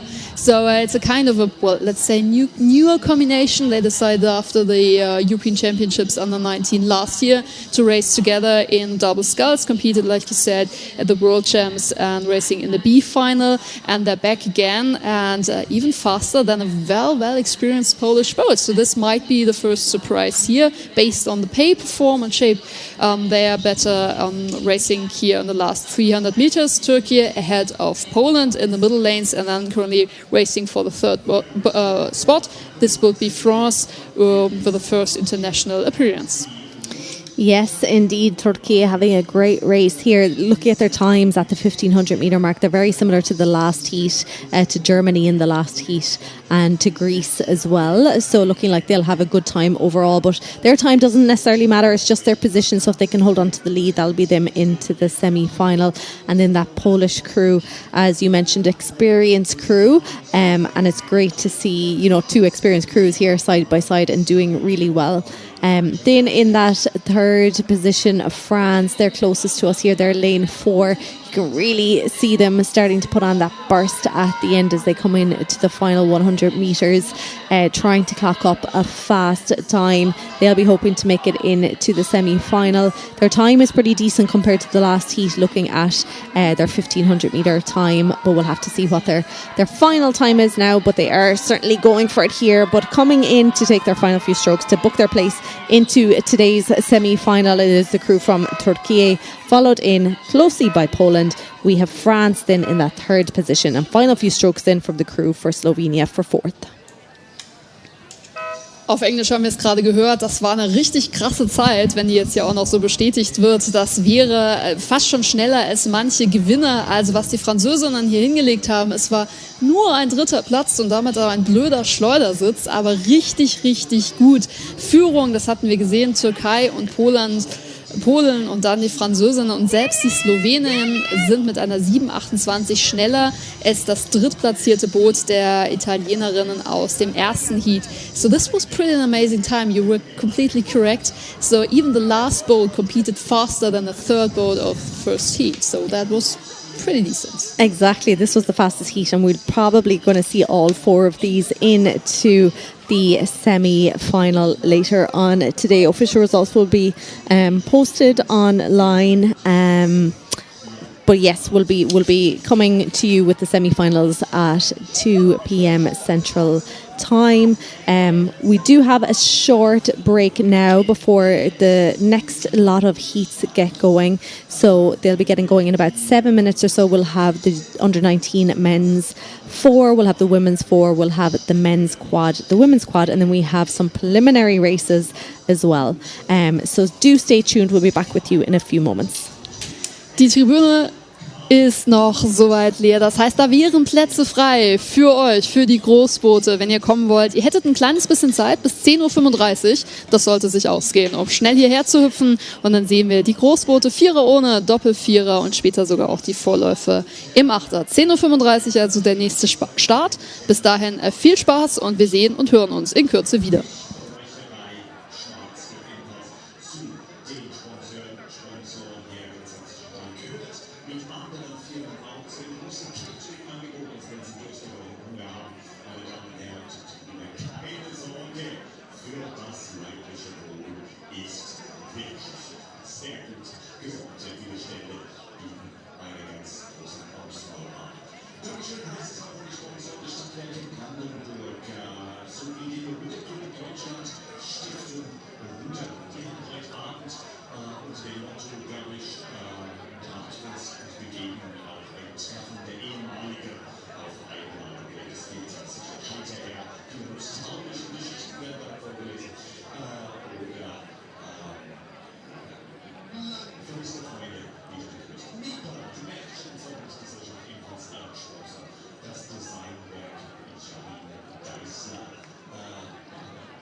We've got a good view Welcome back to the European Rowing Under-19 Championships, coming to you from Brandenburg, Germany. After that short break, we're back with the remainder of the heats for the morning. We'll be getting going shortly. In just over a minute's time, we'll have the men's 4. That will be followed by the women's 4. We'll then have the men's quadruple sculls, women's quadruple sculls, and then we have 2 preliminary races before we take our lunch, and then we'll be back with semi-finals in the afternoon. Now I've had a change of commentator here with me in our live stream commentary box. So welcome, Anna. Thanks a lot, Neve. Nice to be here. I had the pleasure to do the on-site commentary in the first batch of racing today, so got a good impression of the audience here in beautiful Brandenburg. It's a perfect summer day we're enjoying on-site. And also from my side, welcome to everybody who's joining on the live stream. It's great to have you here with us, Anna, and we'll be getting going here with the first heat of the men's 4 very, very soon. In this category, we have 10 entries, so we have 2 heats, so 5 boats in each heat. And in the first heat here, lane 1, we have Ireland. That is there on the right-hand side of your screen as you're looking at them, taking their first stroke, followed by lane 2, Romania, 3, Switzerland, lane 4, Italy, lane 5, individual neutral athletes. So the way the progression system works here is at the top 2 boats out of each heat will be going into final A tomorrow afternoon, and then it is the 2 fastest times will also be joining them, and then the remaining crews will be going to final B. And we have some crews in here, or some rowers in here, who have a huge program ahead of them, because some of the rowers, particularly the entire from the Romanian team, who will row as well in the mixed 8 tomorrow. So hot temperatures and many races for some of the very young rowers. So they came here with huge ambitions. Now they have almost 1 minute into the race. First 250 meters are behind them and now, so they are slowly settling into their stroke rate for the rest of the race. They certainly are, and yes, we have lots of new rowers across the crews here. The last few heats we saw a lot of returning rowers from last year's regatta season, whereas this race now, a lot of new rowers. There in lane 2, it is looking like it is Romania leading this one out here. We'll get the time shortly as they come up to 500 metres. But that Romanian crew, they're all new rowers. But again, you know, the Romanians, they always send such a strong squad to these championships. And we'll see them, as Anna said, in the mixed 8 again tomorrow. They're going to be super exciting races. We have a mixed 8 and mixed double to look forward to tomorrow.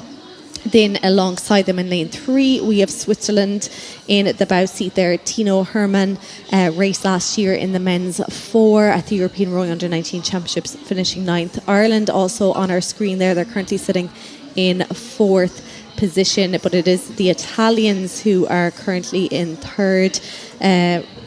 Most of them, actually all of them, a new crew as well. None of them racing last year. So they're all keeping it nice and steady here now at the moment. They have 500 metres done. They're heading down towards that halfway mark.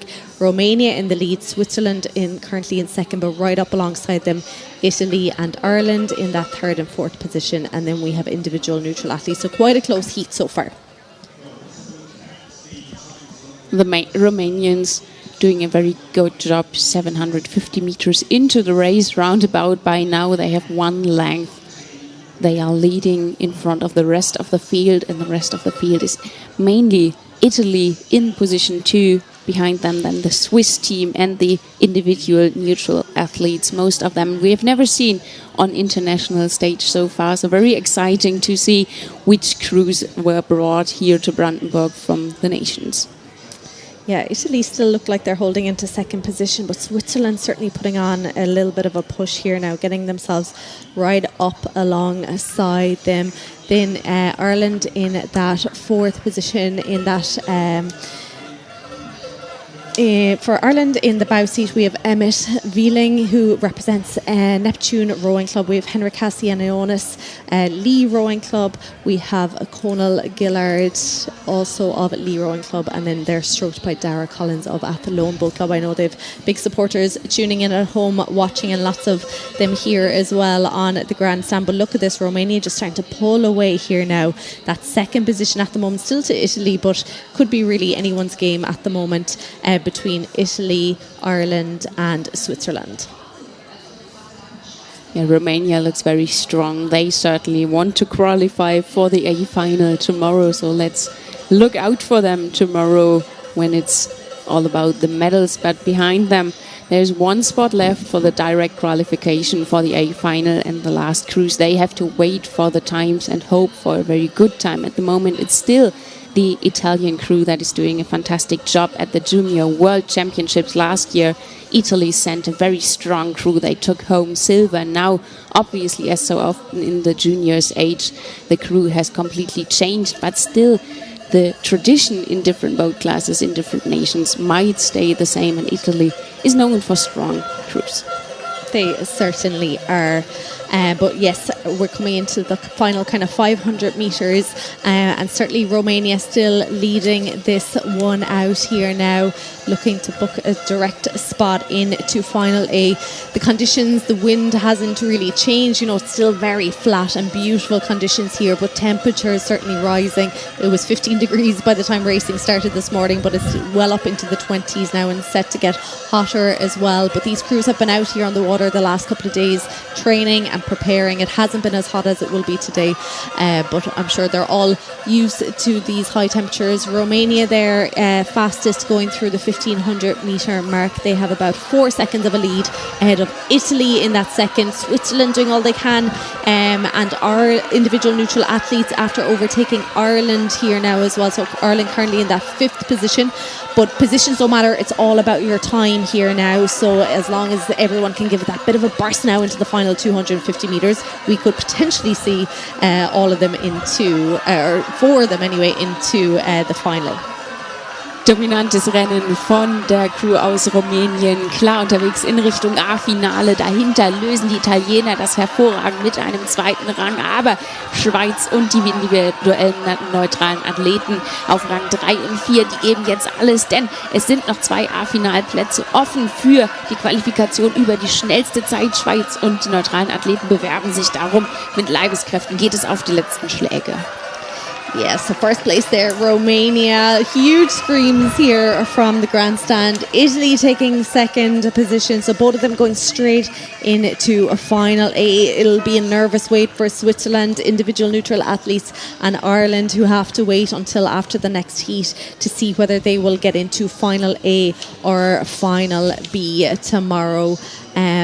But here we have beautiful shots there of the finish line. You can just see how spent they are after that 2,000 metre race. There are your finished official results. Romania and Italy going into final A. Switzerland, individual neutral athletes, and Ireland have to wait until the next heat now to see if they will get through. And that heat is already underway. That is the second heat in the under-19 men's 4. We have lane 1 Germany, lane 2 Poland, lane 3 Spain, lane 4 France, lane 5 Serbia, and at the moment they're heading down towards halfway, but at 500 metres France leading this one out, about 2 seconds of a lead ahead of Germany in second, 2 seconds ahead of Poland in third. Then we have Spain and Serbia. And while in the first heat there were many unknown rowers on international stage, in the second heat it looks a bit different. Some more experienced rower in the under-19 area. We've seen several of them at last year's European Championships or even the World Championships. So, for example, the French team that is currently leading this field, 2 of them, Stambach and Misogi, they already sat in the French for at last year's European Championship and at last year's Worlds. They took home a 6th place now with 2 new crewmates. Let's see how that changed their boat at the moment. It looks very good for the French crew.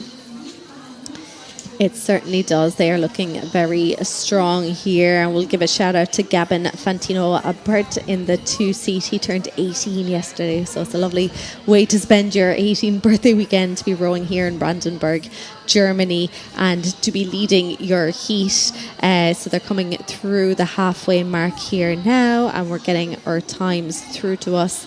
And looking like things slightly changing here. France and Germany in the lead. Poland then and Serbia have overtaken Spain now down into that 5th position. So still quite close between Poland, Serbia and Spain. And if we look at the times from the last heat going through that halfway mark, looks like perhaps they're actually quite similar, the two heats. 3:11, 3:12, so similar times so far. So let's see what the second half brings. Yeah, the Germans out on the island side in lane 1. They are doing a fantastic job. They have the second fastest German pair on board the German national racing. It was incredibly tight. It was less than 1/10 of a second that decided who would be the fastest German pair, who would be the second fastest pair. So very strong rowers in the German boat, and at the moment in second place they look very strong. They have about 600 meters left of the race, so in the burning heat out there on the WC, I can imagine that it is rough on them, but they all have one go, the qualification for the A final. Yes, and two of those German rowers we're going to see tomorrow in the mixed 8 as well. And looks like they've put themselves into the lead now ahead of France into the final 500 metres. Again, the times are coming through to us here. And Germany, yes, now after taking the lead over France and looking like they have about 5 seconds of a lead ahead of third place Poland. Then Serbia and Spain still currently sitting in that 4th and 5th position. So Anna, I don't think there's a rowing club situated here on the regatta course itself, but I wonder are there any rowers local to the area? In the German 4, there might be, as the entire region of Germany here is well known for all the beautiful lakes, many rowing clubs out here. Potsdam very close by, which is a German center of forming young athletes that will perform in international stage. So yeah, this is really a hot spot of German rowing here in Brandenburg, and they are showing their audience, their families and friends who I'm sure have traveled to Brandenburg to see them at the moment. A beautiful race from the German crew. They have the last 100 meters ahead of them. Strong racing. The French, they defend the second place. The Polish, they try to attack. They are fighting very hard for the fast time. They know there are some spots left for the A final given them via time. So long, powerful strokes in the Polish boat up until the finish line. Yeah, great finish there. Very strong by Germany in the second half of that race. France leading out the first half of the race, going down into that second position, but both of those going straight into final A, which will be on tomorrow afternoon. We'll wait to see the official times here from Poland, Spain and Serbia. So third position here, 6:23.96. It was 6:22 in the first heat, but looks like that Poland are safe. Looking like Serbia as well potentially could be okay. They had a pretty decent time there as well. And Switzerland from the last heat as well. So we'll have to wait and see official results. Switzerland and individual neutral athletes from the last heat, and it's looking like it may be Poland and Serbia from this heat going through to final A. Everyone else will race in final B, so they'll get another shot again tomorrow to compete for places 7 to 12th overall.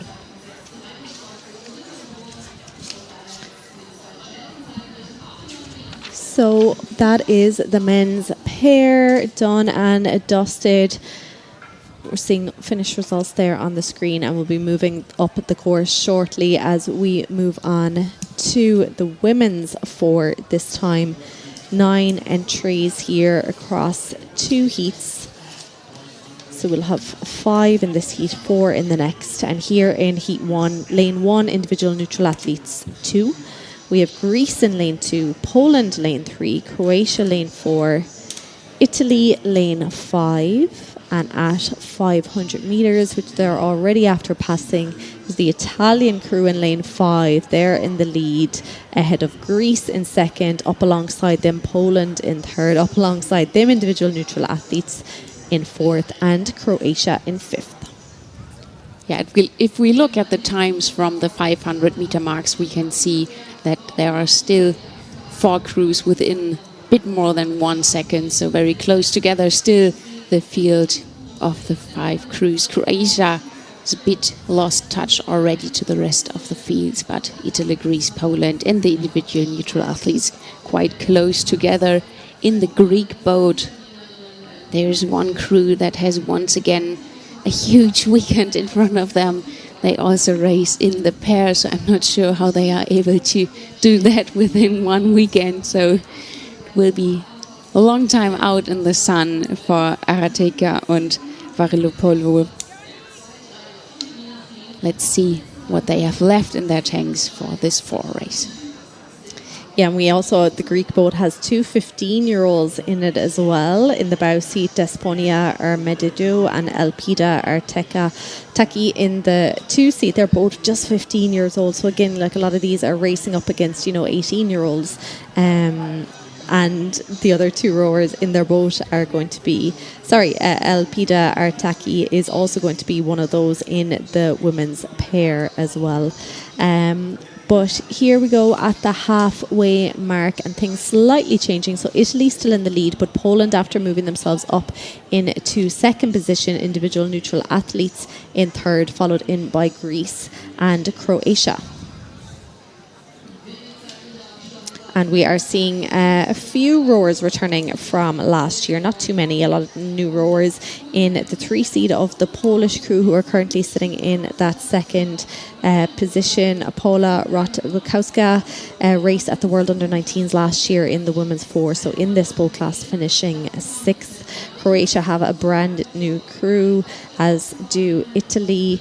So yeah, lots of new rowers, as well as talent that we are seeing across the morning. We're seeing lots of rowers who've raced last year, if not the year before as well. But yeah, definitely great race in progress. The first heat, and it will be the top 2 again from this heat going into final A tomorrow, and the remaining crews will the top 2 going straight into final A. The 2 fastest times then across both heats will also go into final A, and remaining crews to final B. And just now we saw some struggles in the Italian boat as their blades moved into the boys, so they had to recover a bit from that steering mistake. But on the other side of the field, the same happened to the individual neutral athletes, so they also had to recover a bit. And the Italians, they still look very strong. The boys are just about to turn their color from white to red, which indicates they are reaching the final 250 meters, and they are going all out to qualify for the final, even though they are getting dangerously close to the boys again. Yes, very, very close here in the first heat. The top 3 boats are really, really close. Italy here nearest to us in lane 5 seem to be still leading it out. Greece then in lane 2, and individual neutral athletes. Greece starting to put on that big push. Doesn't look like a Poland or Croatia have enough to get back into the top spots here to guarantee themselves a spot into final A. But very strong here by the Italian crews. They always send such a strong squad to the European Championships. And here they come, final few strokes, still looking sharp here as they come in to take the win in the first heat of the Under-19 Women's 4. They will be going straight in to final A, as will Greece coming in that second position, individual neutral athletes. Poland and Croatia, who are just coming in that 5th position, will have to wait until the next heat to see how their times compare. Da wurde es auf den letzten Metern dann doch einmal laut an der Strecke, denn die Griechinnen sind wieder richtig dicht dran gerutscht an das Boot aus Italien. Italien klar durch, qualifiziert für das A-Finale. Tolles Rennen dann von den Griechinnen.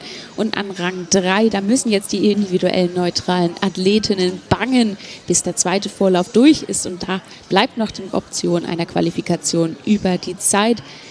Let's take a look out to the water. The first 500 meters are already reached for the second heat in the women's four.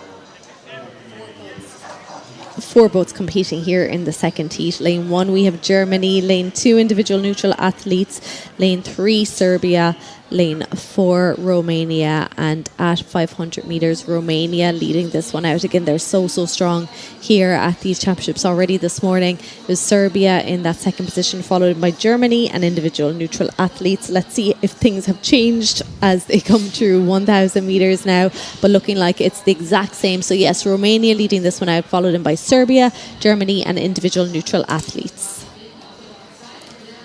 Yeah, the Romanian crew is already well experienced on international stage. They've all traveled to the European Championships under 19 last year, however, in completely different boat classes, 8, 4, quadruple sculls, pair, so they might know each other, and now they are finally together in one boat. Let's see how that works out for them. At the moment it looks very strong. They have a huge advantage they worked for at the 1,000 meter marks. Behind them, it's still Serbia and the German team. Yeah, looking at the times here compared to the last heat, looks like this one is actually quite a bit faster at the halfway mark. It's about 5 seconds faster. So Romania, who are leading out, it was Italy in the last one. So Romania looking very strong here. We'll see a couple of these rowers also in the mixed 8 tomorrow, and in the stroke seat there, Denisa Michaela Vasilika, racing. This is her 3rd season under 19. She was 4th in the women's double back in 2024. She also raced that year at the Europeans, finishing 2nd in the women's double. But also we are seeing lots of them, as Anna said, coming from the 4s, the quads, the pairs, and now coming together into this new very strong combination. It looks like they have about 5 seconds of a lead here now with 500 meters to go. In the Serbian boat there in the 2-seat, Danica Versecki, just 14 years old, so very young, one of our younger competitors. We had a 14-year-old earlier in the men's single sculls as well. I think we're going to see a 13-year-old Cox as well throughout the championship, so amazing to see the young competitors. These are really the rising talent of Europe's rowers, and who knows, we might be seeing them at under 23, senior and perhaps Olympic level in years to come.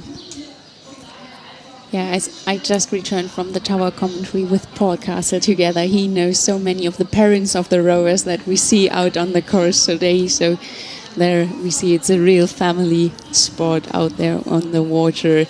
It's uncomfortable at the moment for the German crew, I can assume, because they can already smell this 2nd place that would bring them to final A, at least on a direct way. But the Serbians, they are defending the 2nd place very strongly. They certainly are, but Germany, as long as they put in a really good time, they could still get themselves into final A. So that's what it's all about when you're sitting in this 3rd position. It's not about easing off, it's about what can you get out of yourself into these final few strokes. But coming in to take 1st position in the 2nd heat of the women's 4, that crew from Romania looking very strong all the way down the course. They'll certainly be ones to watch into final A tomorrow. 2nd position then going to Serbia, so that both of those will see race tomorrow afternoon in final A. We'll have to see now what Germany's time is like compared to the last heat. They did a 7:05, looking like it's I think that they actually have done enough. Individual neutral athletes were 7:03 in the last heat. Poland were 7:08, so looking like Germany have done enough to get themselves into final A as well. And then looking like individual neutral athletes here from this heat will be heading for final B. So again, they'll be competing for places 7 through 12 tomorrow. Draußen hinter der Ziellinie, da werden sie noch bangen, da wissen die deutschen Ruderinnen noch nicht, dass es für sie wohl gereicht hat, mit der sechstschnellsten Zeit werden sie sich den Platz für das A-Finale sichern können. Das wissen die Sportlerinnen noch nicht. Die Freude im rumänischen Boot, die war allerdings groß nach dem Zieleinlauf. Rumänien schickt hier eine ganz starke Nationalmannschaft zur Europameisterschaft und die sind mit einem klaren Sieg im Vorlauf sicherlich Kandidatinnen, auf die wir morgen in den A-Finals dann einen Blick werfen wollen.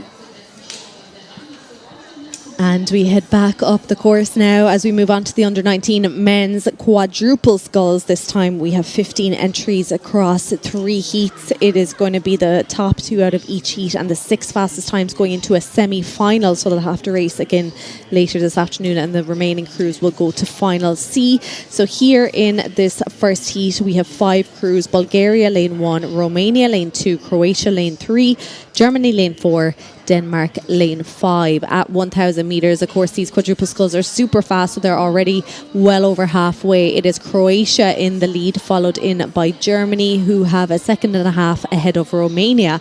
Then it is Denmark in 4th position, followed by Bulgaria.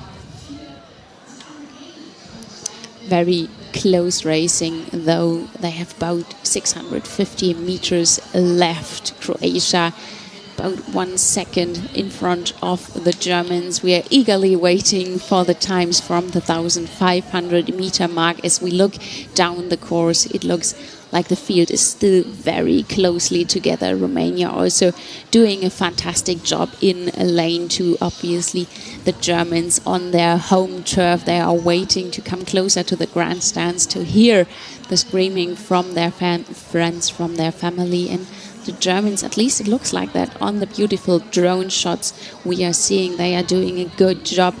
We have the times from the 1,500 meter marks now, and yes, it looks like the Germans were able to put their bow ball in front of the rest of the field.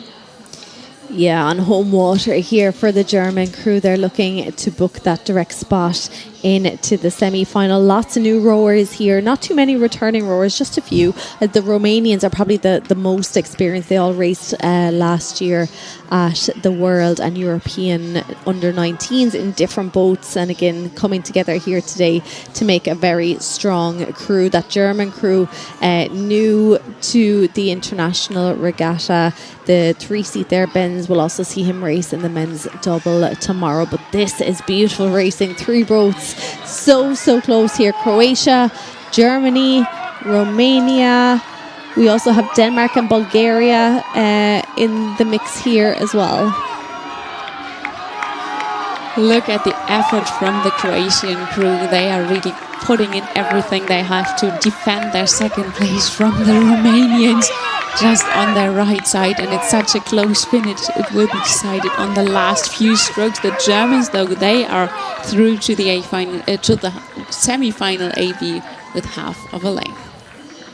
Yes, it was Germany there. What a finish from them, taking the win. Croatia in second, holding off Romania's challenge in 3rd position. Denmark had an incredible finish there as well. They came in 4th, and then Bulgaria in 5th. So straight through to the semi-final, Germany and Croatia. Romania will absolutely have a really good time there. We'll wait for official time. It's 6:08.26 was their time. I'm sure it's going to be one of the faster times throughout the 3 heats. But we do have to wait until the next 2 heats happen to see who else will be joining Germany and Croatia. But what a great start to the men's quadruple sculls as we move up now. It'll be the second heat. They're already gone through 500 metres. This time we have 5 crews. Lane 1 Czechia, lane 2 Norway, lane 3 Ukraine, lane 4 Belgium, lane 5 Spain, as we continue to see shots of that German crew on our screen here. Looking pretty fresh, I would say.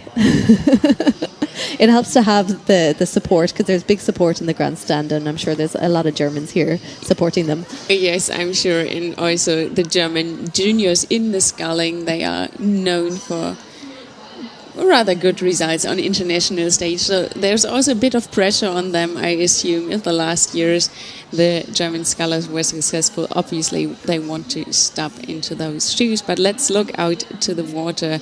I think the next crews are already approaching the 1,000 meter marks by now. Yes, at 500 it was Czechia leading this one out, and then really close between Spain, Belgium and Norway, followed in by Ukraine in 5th position. But they are fastly coming up towards the halfway mark, so we'll get some times from them. But Czechia, they're lane 1, so they're on the very right hand side of your screen. They're looking very strong. We have 2 returning members from last year's World Under-19s Under-19 squad. They were in the 8th, so that is Peter Mikalicic in the 2 seat, and then we have Matus Chainava in the 3 seat. So they were in the 8 where they excuse me, won a silver medal at the Worlds last year.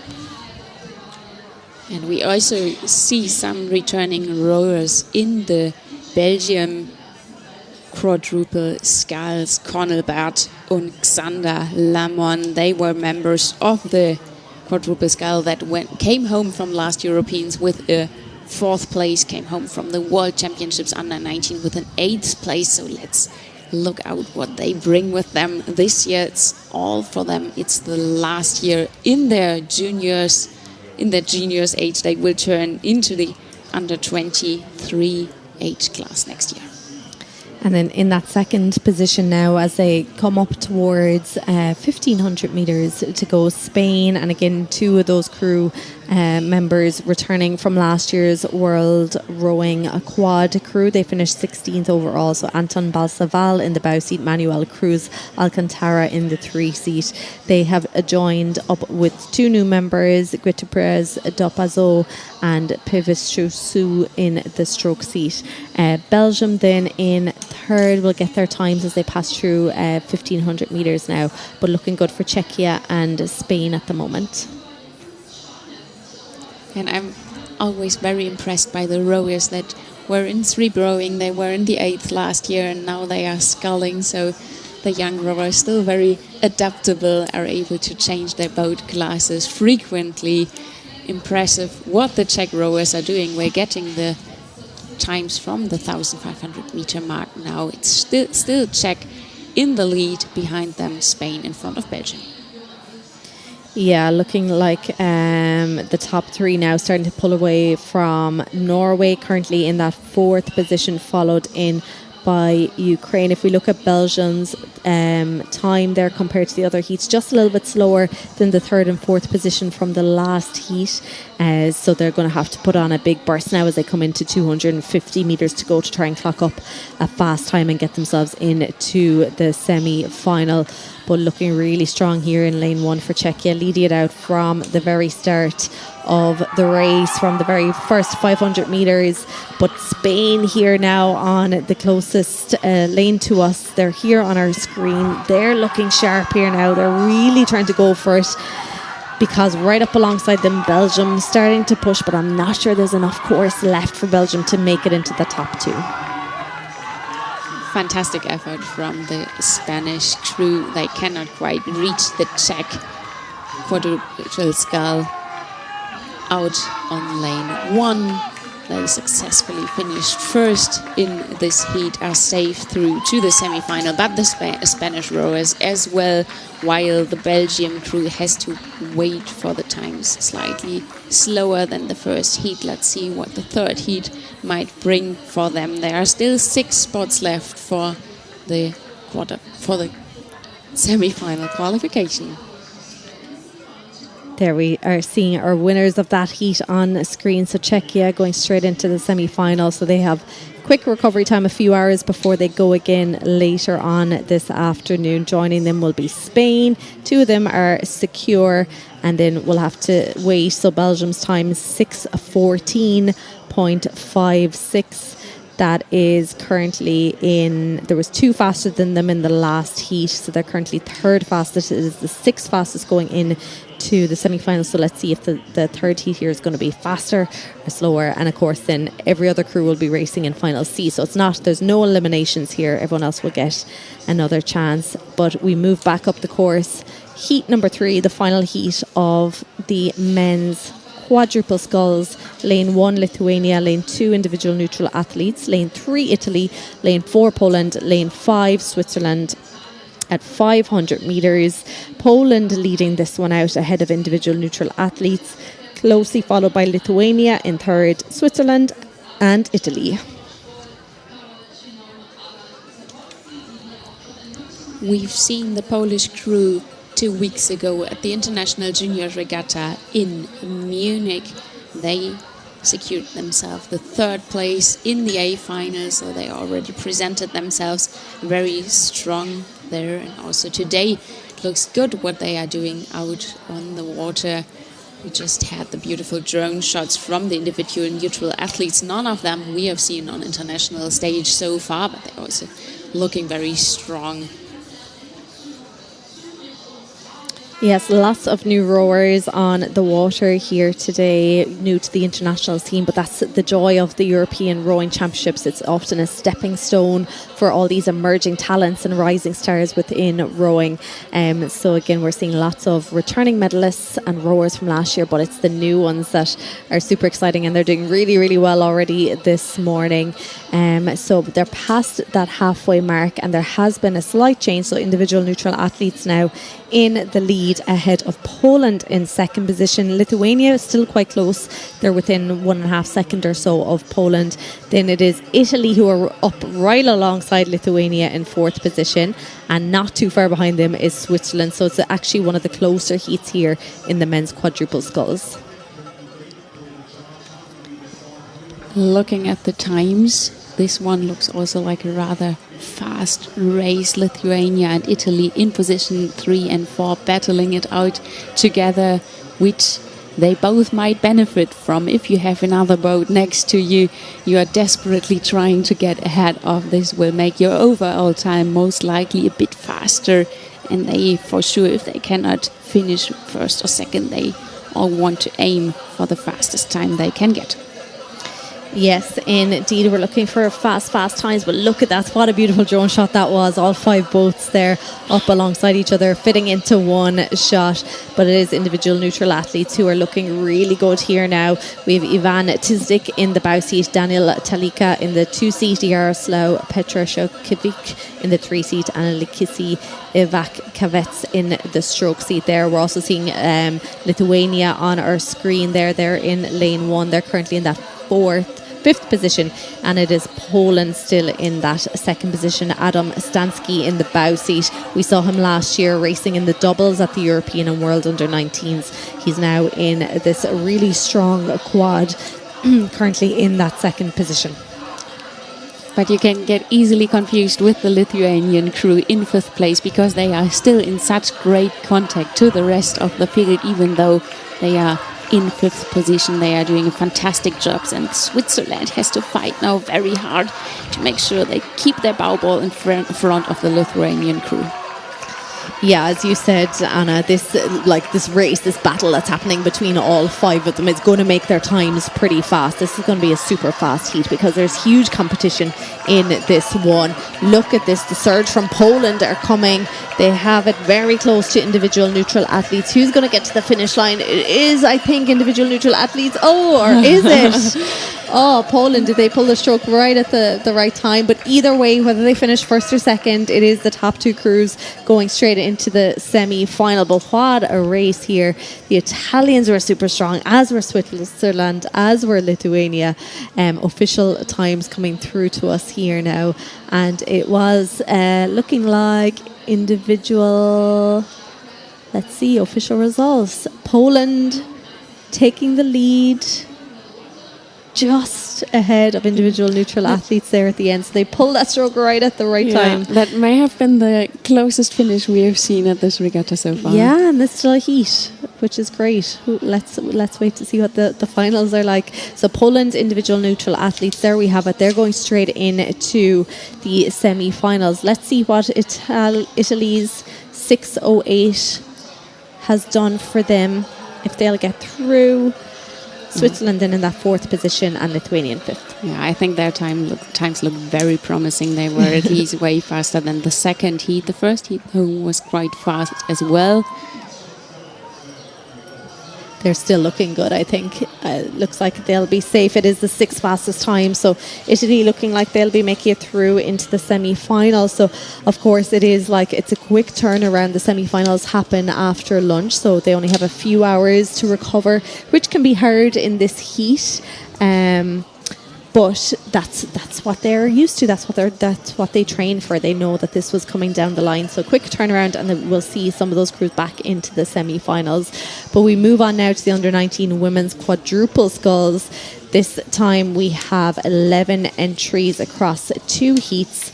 And in heat 1, lane 1, Switzerland, lane 2, Serbia, lane 3, Romania, lane 4, Spain, lane 5 Greece, lane 6 Italy. At 500 metres, Romania again very strong here at these championships, leading this one out, followed in by Greece. Then it is Switzerland in third, followed by Italy, Spain and Serbia. Yeah, Greece also sent a very strong team to this European Championships. I'm very impressed by some of their crews, even though we haven't seen them on international stage so far. So excited to see what will happen with this national team. The Romanians there leading it out. Some of them, it is their third season together. A lot of these have been racing since 2024, which is very unusual at a under-19 level, to be having three seasons of experience together. But it is standing to them certainly as they go through the halfway mark with a very strong time here, 3:18.58. They are about 4 seconds ahead of second place Greece. Then it is Switzerland in that third position, followed by Italy, Spain and Serbia. Yeah, in the Swiss Bowl we also have a coastal expert, so I also enjoy seeing this mix of flat water rowing and some coastal rowers. Anouk Luthi in the Swiss boat, also seen in coastal rowing. This crew we also saw at the juniors regatta in Munich 2 weeks ago. They placed third in the A final, so strong crew, but not as fast as the Romanians. They are incredibly strong in the middle lane. They certainly are indeed. And the Greek boat there, who are currently in that second position in the stroke seat, Stella Karauti, raced last year. She won a silver medal in this category, so she's back for more this year. Can she do one better? She has joined up with a new crew. So let's see what this quad will be like compared to the silver medalists from last year. They're coming in towards the 1500 metre mark now, and still very strong. We can see lane 3 here, Romania leading it out, Greece still in that second position, but Italy, who are on the left hand side of your screen, looking strong here now after overtaking Switzerland. Die rumänische Crew auf der Mittelbahn, die setzen diesem Rennen ihren Stempel auf. Rumänien bringt hier eine sehr starke Nationalmannschaft mit zur Europameisterschaft, so auch im Doppelvierer. Dahinter dann die Griechinnen an Position 2, Schweiz zur 1500 Meter Marke, aber vorbeigezogen, nun auf Rang 2 vorgeschoben. Die ersten 2 Teams, die gehen direkt ins A-Finale hinein. Alles dahinter muss sich über die Zeit qualifizieren. So at the 1500 metres, they're coming into the last 250. Romania still looking very strong, as are Switzerland, Greece and Italy. At the moment, it is Romania and Switzerland over in lane 1. They're looking like the top 2 who will get the fastest times, or the top 2 positions going into final A.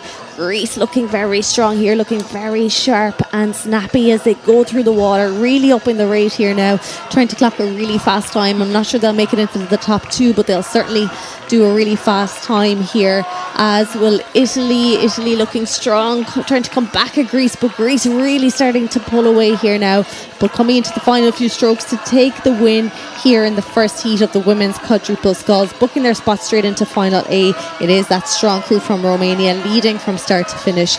Then we have Switzerland also going into final A, and then let's see from Greece and Italy who will clock a good time to also make it into final A. And a reminder that all crews will race again. Anyone with the slower times will be going into final B, which will also be tomorrow. But that is Spain there, crossing the line in 5th position, followed in by Serbia in 6th. What a strong second half from the Swiss boat. They somewhere found the courage to secure that second place. Very impressive. Very impressive indeed. So just seeing the finish line there now of the rowers, and we'll be heading back up the course shortly to the second heat. But here are the official results. Romania and Switzerland going into Final A. Greece will wait for the times of the next heat. Italy had a very strong performance there as well, followed in by Spain and Serbia. As we move up the course to heat number 2, 5 boats, lane 1 Lithuania, lane 2 Czechia, lane 3 Ukraine, lane 4 Poland, lane 5 Germany at 500 metres. Czechia leading this one out, followed in by Ukraine in second, Poland in third. Then we have the Germans and Lithuania. Zweiter Vorlauf im Juniorinnen-Doppelvierer. Zur 500-Meter-Marke ist das Team aus Tschechien in Führung gegangen. Ukraine dahinter, Polen, Deutschland und Litauen. Die deutsche Crew am Start mit dem Team Meerbach, Van Beek, Schweistal und Amort hier vor heimischem Publikum. Now that Czechia crew are some returning members from last year's season. We have some medalists from the World Rowing Under 19 quad crew. Anita Skripkova in the bow seat, Terezi Sikankova in the stroke seat. They both won a silver medal last year. They also teamed up with Diana Lankosi in the 3 seat to race at the European Under 19s, where they finished 5th. So lots of experience here, and they're joined in the 2 seat this year by Tia Betinskinkova. And as they go through that halfway mark, there was a little change. They're still leading out, but Poland, after overtaking into that second position there, followed in by Germany in third, who've overtaken Ukraine. Yeah, the Polish crew might be the one you want to beat if you want to win in this event. They are the returning World and European champions from last year in this exact crew. So they've known each other for quite some time now. And knowing that, even the performance, particularly from the Czech crew, is very strong, that they started this race that fast, that they took the courage to take the lead early on. Now they are trying to defend against the Polish crew, but they are showing a great performance now and leading the field. Yeah, it takes a lot of guts to go out there against the reigning European and world champions and get yourself into the lead. But I think that's what you have to do from a psychological point of view, to know that you can do it.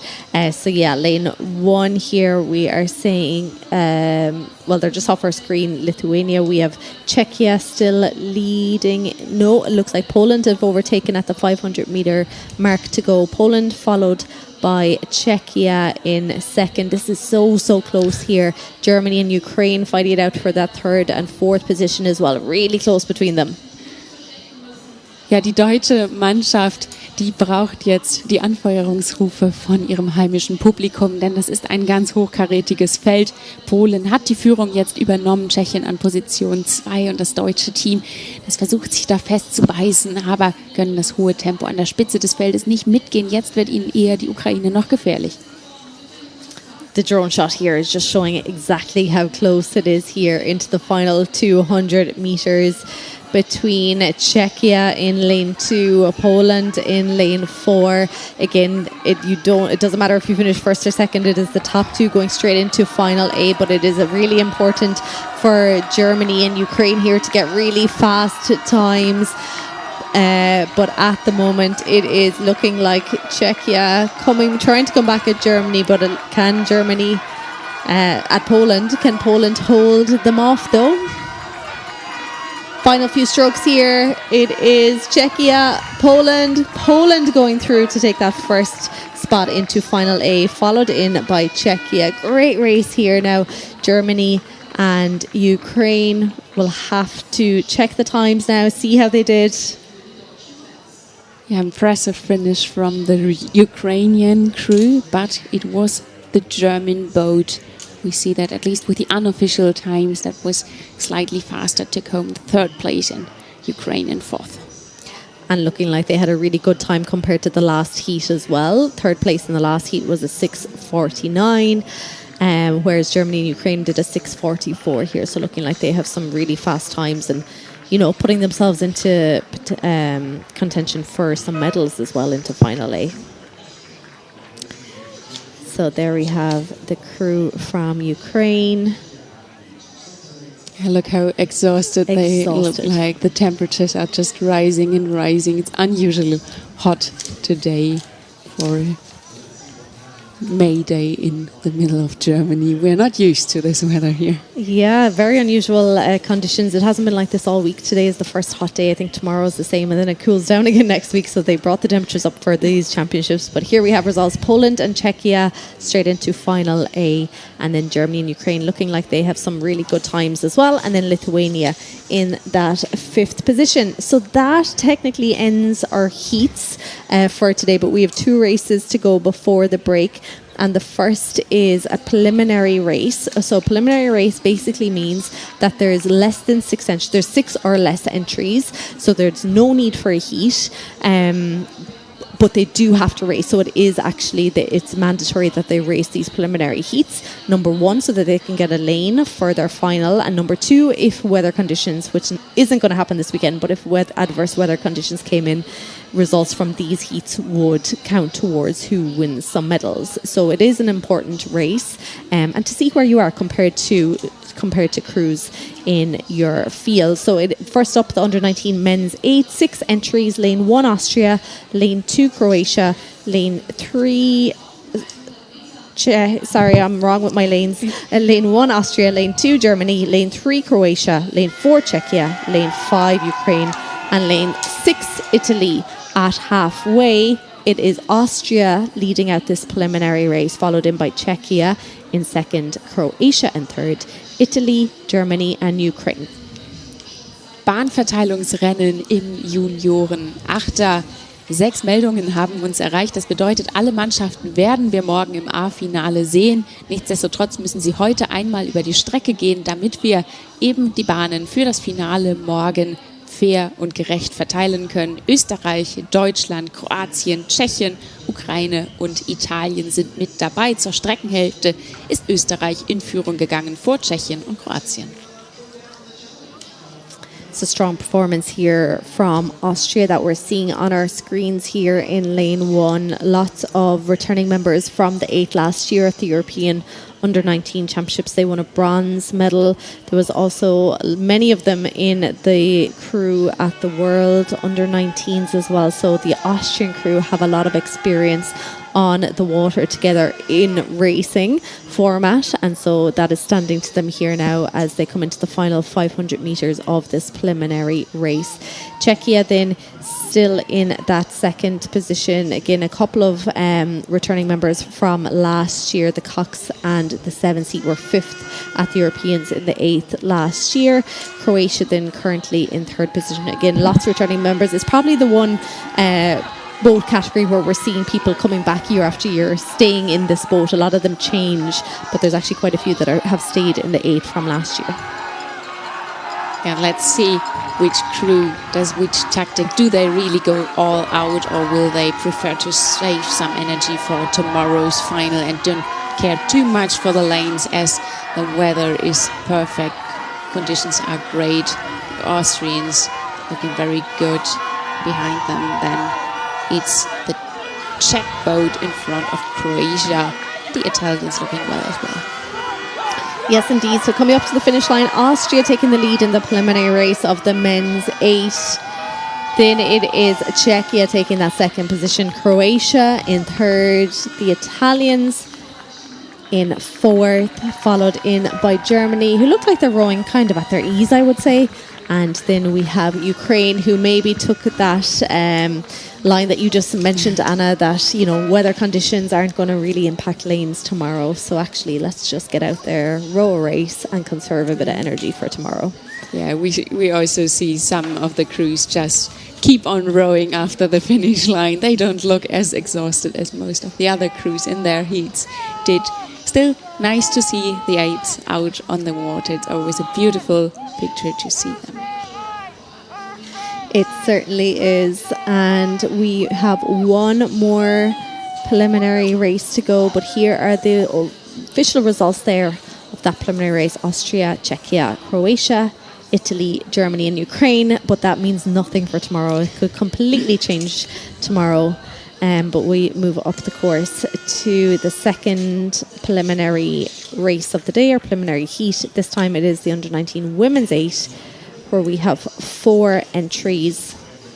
Lane 1 we have Italy, lane 2 Romania, lane 3 Germany, lane 4 Czechia. They are just starting to come up to the 500 meter mark. It is looking like, of course, the Romanians are always very strong in the women's 8. They are leading out here, followed in by Czechia. Italy right up alongside them, followed in by Germany.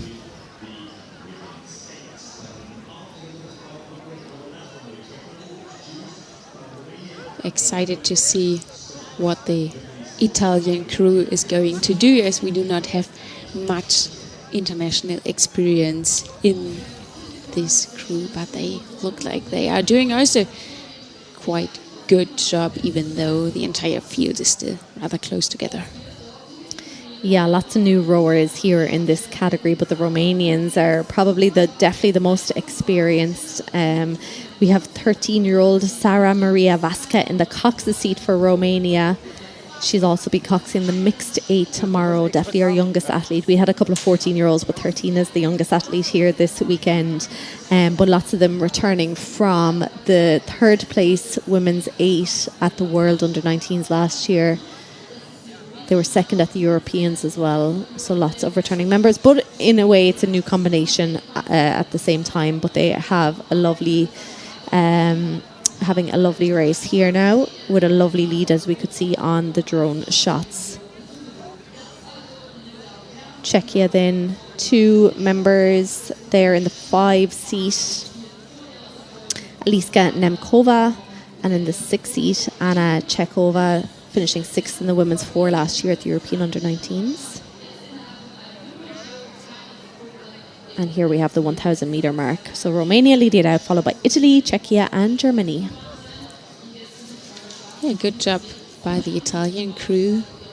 Czechia and Germany, they already met in Munich 2 weeks ago, where several nations sent out their under-19 crews to test different combinations. There it was Czechia in front of the Germans.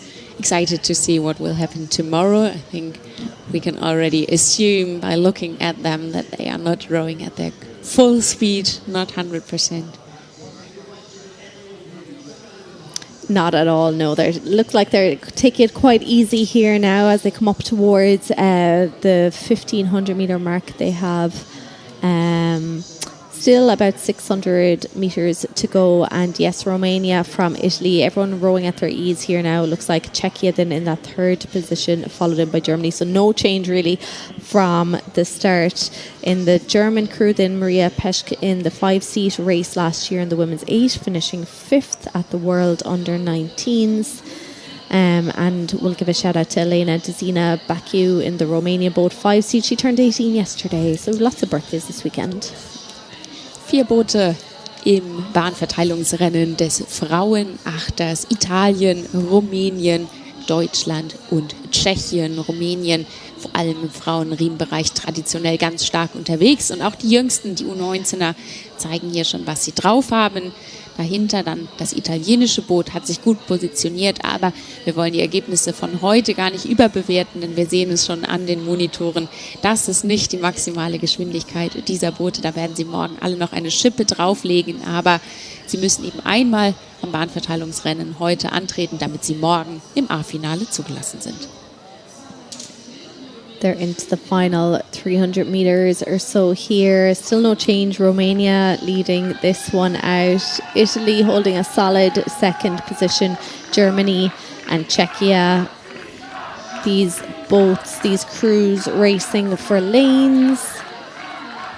But as Anna has mentioned, the weather is looking very settled for the next 24 hours or more. So the lanes don't really make a massive difference. So crews probably went out there with the mentality of let's see what we can do, but let's not give everything into this race. If there was a strong wind coming tomorrow, lanes would make a bigger difference, and so finishing positions would make a bigger difference. Whereas here it's just getting out there, getting some racing experience. And here we have Romania in the lead, followed in by the Italians, Germany, and Czechia. It's actually quite a close preliminary race, so tomorrow's final will be good. Looking forward to that, and we also see many friends and families cheering on the crews, even though it's the preliminary race. It's nice to see them support their athletes and maybe what might be their first international appearance here. Absolutely. So there is the finish results of the preliminary race: Romania, Italy, Germany, and Czechia. So that rounds out our heats for the European Rowing Under-19 Championships. So we have decided who will be in to semi-finals later this afternoon, who will be going straight to finals C, B, and some final A have already been decided as well. They'll all be taking place tomorrow. The afternoon schedule will be starting at 2 p.m. Central Time. We will have the semi-finals of the men's single sculls. We'll have the women's single sculls, the men's doubles, the women's doubles, and the men's quad. So just about an hour of racing in the afternoon.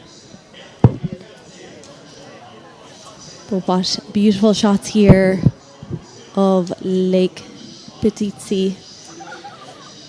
And we are going to stay with us because we do have 2 races to go here. And what these races are, they're called spare races. And these are, so all the countries that come here, they will generally bring rowers with them as a reserve in case anyone gets sick or injured. And if they want, they're given a shot to race in this spare race. So in the first one, it is a single race. We have 4 men's single sculls and 1 female women's single sculls. So as you can see on the start list, lane 1 we have Belgium, lane 2 Austria, lane 3 Switzerland, lane 4 Italy, lane 5 Italy. And again, they're not racing for medals or anything like that, but it's just to give them a chance, because a lot of them, it'll be their first time at an international regatta. So it's to give them an opportunity and a chance to get some race experience. Yes, and I will take a bow in front of Carlotta Livorti, only born 2010, so one of the younger athletes here. We see that she gets a slight advance before the junior men's, but still impressive to take it up with the boys. Absolutely. So yeah, if you're wondering what was happening there, she got a head start just to make things a little bit fairer.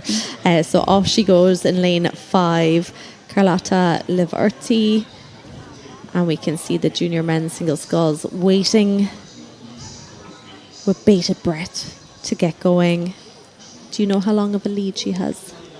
No, I don't know that. It's over 35 seconds now, so maybe a minute, perhaps. Be interesting to see at the finish how she does compared to them. That's true. Maybe a good training for her, though, to learn how to react if somebody gets closer and closer, to stay in a good mental state for that. Absolutely, and that's what this is all about. It's about practicing little things like practicing your start, practicing what happens when someone gets closer. So it looks like she has over a minute now of a head start, but they are looking like they're getting ready to go very, very soon. Here they go. So here we have a lovely shot of Carlotta Livorti heading down by herself in lane 5, the spare race, the under-19 women's single sculls, and now she's going to be looking at the men coming towards her. Let's see how long she can hold them off, hopefully till the end. So yes, lane 1 we have Dan Cartier of Belgium, we have James Jackson of Austria in lane 2, David Wagner of Switzerland, lane 3, Andrea Gugol of Italy, lane 4, and of course, as we're seeing on screen, Carlotta Livorti of Italy, lane 5. I just had a brief look into the results from the official single heats this morning, and there it wasn't even a minute between junior women and junior men, so it might be possible for Carlotta to cross the finish line first. I'm not sure if we will call it a win then. I think she can consider it a win. I think that would be, she can claim that. So we're just coming up to definitely 500 meters for Livorti, and then in the men's it's looking good for Italy in both sides. Belgium then looking like in second position, and quite close then between Switzerland and Austria. They probably were instructed to not go all out in this spare race, just in case they will be needed tomorrow if any rower will turn sick, that they still have some energy left in their body, but still to get out, get a bit of movement into your muscles will be good for them. We actually haven't mentioned much about the venue here. So we're Brandenburg, Germany. It is a BC regatta course. We're about 70 kilometers west of Berlin. It is a natural lake here and one of the most modern rowing venues in Germany, with a long history of water sports of over 50 years. But the special thing here is that there's been so many international regattas held here over the years. Back 2024, so 2 years ago, the World Rowing Masters Regatta was here. Over 3,500 participants. 2016, the European Senior Championships were on. We had the World Under-23s back in 2008, and the World Under-19s, or Junior Championships as they were known then, back in 2005. So it's a special course, isn't it, Anna? It is absolutely also embedded beautifully in the nature. It's also not only for racing of the pros, but also some German clubs enjoy to do a rather calm row through the lakes here. You can take a very long row, reaching almost the next regatta course in Werder at the Havel. So the next very beautiful regatta course isn't too far from here, might be only 20 kilometers or so. So it's a really huge rowing region here. Huge, and I think there's a big junior regatta happens here every year, which usually happens around this weekend. Yes, but obviously with the European Championships here this weekend. Yes, and I think that one is also open for international competitors. So if some of the nations really enjoy it here in Brandenburg, we would be happy to welcome them again. Absolutely. So you'll start to see the island come into view on your shots very soon. Carlotta Livorti, she's still in the lead overall. And then her fellow Italian rower Andrea Gugole of Italy is leading out the men, it looks like. We're not getting any times, unfortunately, for these rowers as they go through the different marks. But great experience here for these rowers. You know, a lot of them, as we've mentioned throughout the morning, a lot of the rowers here at the championships are returning medalists or returning rowers from last season or even the season before. But we have so many rowers who are, you know, emerging talents, and these are the ones that we're going to be seeing at the big regattas and championships over the next years. And when you're at this stage at under 19, to get any experience at an international regatta, to go out there and race, I think grab it with both hands, and that's exactly what these rowers are doing. Yes. Rowing in the outfit of your nation for the first time, getting those beautiful colors onto your blades. It's very special. Also, yesterday in the opening ceremony, we heard that many of them will keep this in their heart as their first international regatta, and I think that's a beautiful point of view. It certainly is. It's something that they'll stick with them, and because they're, I guess, the younger side, as you mentioned, like family, there's so many families come to these regattas as well and support, and we're seeing a lot of people here on the grandstand and grass out in front of the finish line, and I'm sure tomorrow will be even busier. But at the race, with about, I'd say, 500 metres to go or so, we have Livorti of Italy in the women's single sculls spare race. She's still holding on to a lovely lead from the junior men's single sculls. Gugole of Italy leading that one out. We then have Switzerland and Austria, and then Belgium in that fourth position. A lot of support here for the Spears race. I love it. The Swiss cowbells are going. Yes, we support everybody from all of the crews. I feel like Carlotta Livorti now doesn't want to let go this lead, so about to reach the final 250 meter mark. Still has plenty good of an advantage.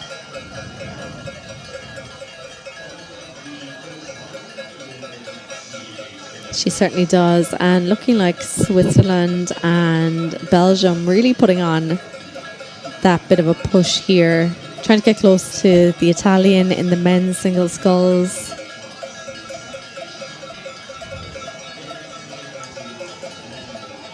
Here we have Italy, he's still leading it out, Andrea Gugole, the men's single scull spare race. But here we have the leader overall, Carlotta Livorti, the women's single scull. She did have just over a minute of a head start. But look at her big, powerful finish of her stroke here. I'm sure their coaches will use this material to analyze their rowing technique afterwards. Absolutely. Big finish, big lie back from her. Really focusing on that end power. And what a way to finish the spare race. Staying ahead of all the men's single sculls. So that's Carlotta Livorti of Italy in the junior, the under-19 women's single sculls. And then her fellow Italian rower, Andrea Gugole of Italy, taking the win in the under-19 men's single sculls. Great finish here from David Wagner of Switzerland as well, coming back within touching distance. Then it is Dan Cartier of Belgium in that third position in the spares race. And then final 50 metres or so for Austria's James Jackson, who looks to be crossing lane slightly. He's just after recovering. And final few strokes. There must be so much pressure here, especially if it's your first big regatta, even in a spare race. Yeah. Physically, mentally, emotionally.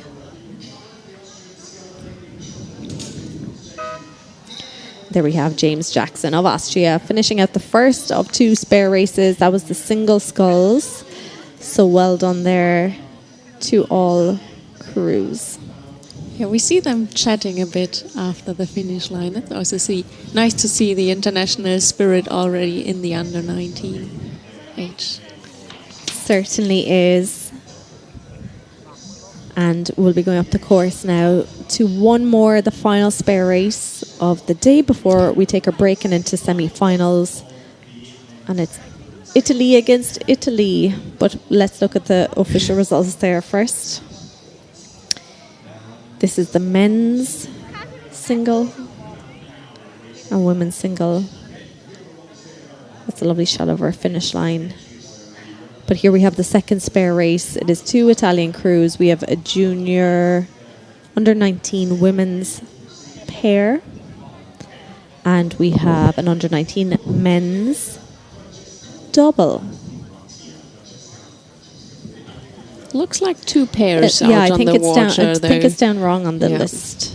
So there are two pair. And I think again we see a huge lead for the women's pair. So I would guess that they also got a rather big head start. Unfortunately, we didn't see the video from the start though. We are at about 500 metres to go here now, and in the Italian women's pair boat, which is lane 1, they're the right-hand side of your screen here. In the bow seat, Francesca Torri, and in the stroke seat, Greta Sipsu.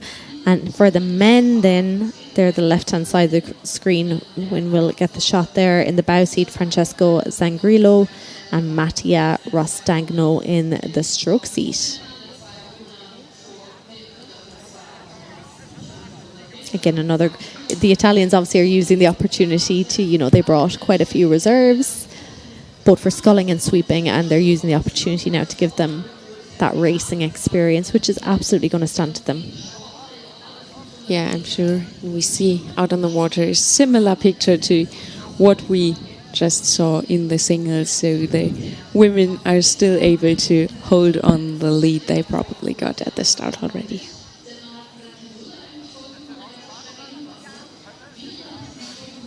Ja, und wer sich wundert, was wir hier jetzt noch für Rennen sehen, die ein bisschen ungewöhnlicher wirken. dieses Rennen und das davor, das sind die Ersatzleute-Rennen. Manche Nationen, viele Nationen bringen Ersatzpersonen für einen Krankheitsfall mit an die Strecke. Und damit die nicht nur zuschauen müssen, sondern auch einen Einsatz auf dem Wasser bekommen, gerade im U19-Bereich einfach auch ein sehr gutes Training auf internationaler Bühne unterwegs zu sein, haben samstags diese Ersatzleute-Rennen, jetzt gerade das Duell vom Juniorinnen-Zweier aus Italien gegen den Junioren-Zweier aus Italien, allerdings am Start schon mit großem Zeitvorsprung für die Italienerinnen.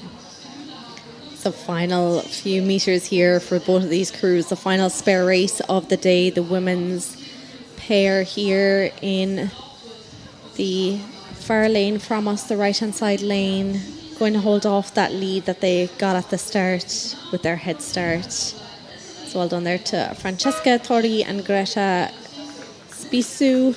And then the men's pair who take it easy and float over the finish line, Francesco Zangrillo and Mattia Rostagno. That finishes out the spare pair race. And it also finishes out racing for this morning's session. So we've gone through all our heats, our preliminary races, our spare racing. We will be back at 2 p.m. Central European time with our semi-finals, the men's single sculls, women's single sculls, men's double sculls, women's double sculls, and the men's quadruple sculls.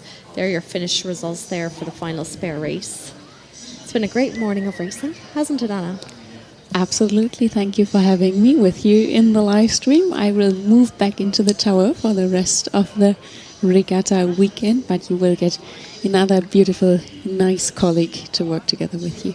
Yes, the third colleague will be joining me now later on this afternoon. So from Brandenburg, I've been Niamh Hayes. We will see you back here at 2 p.m. Central Time. Stay with us for some more exciting racing, semi-finals coming up, and then back again tomorrow for a full day racing with finals C, B and A.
ikke, hun er ude nu.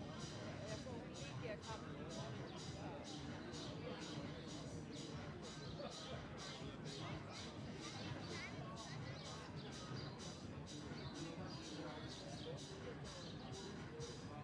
Det er sjovt, det her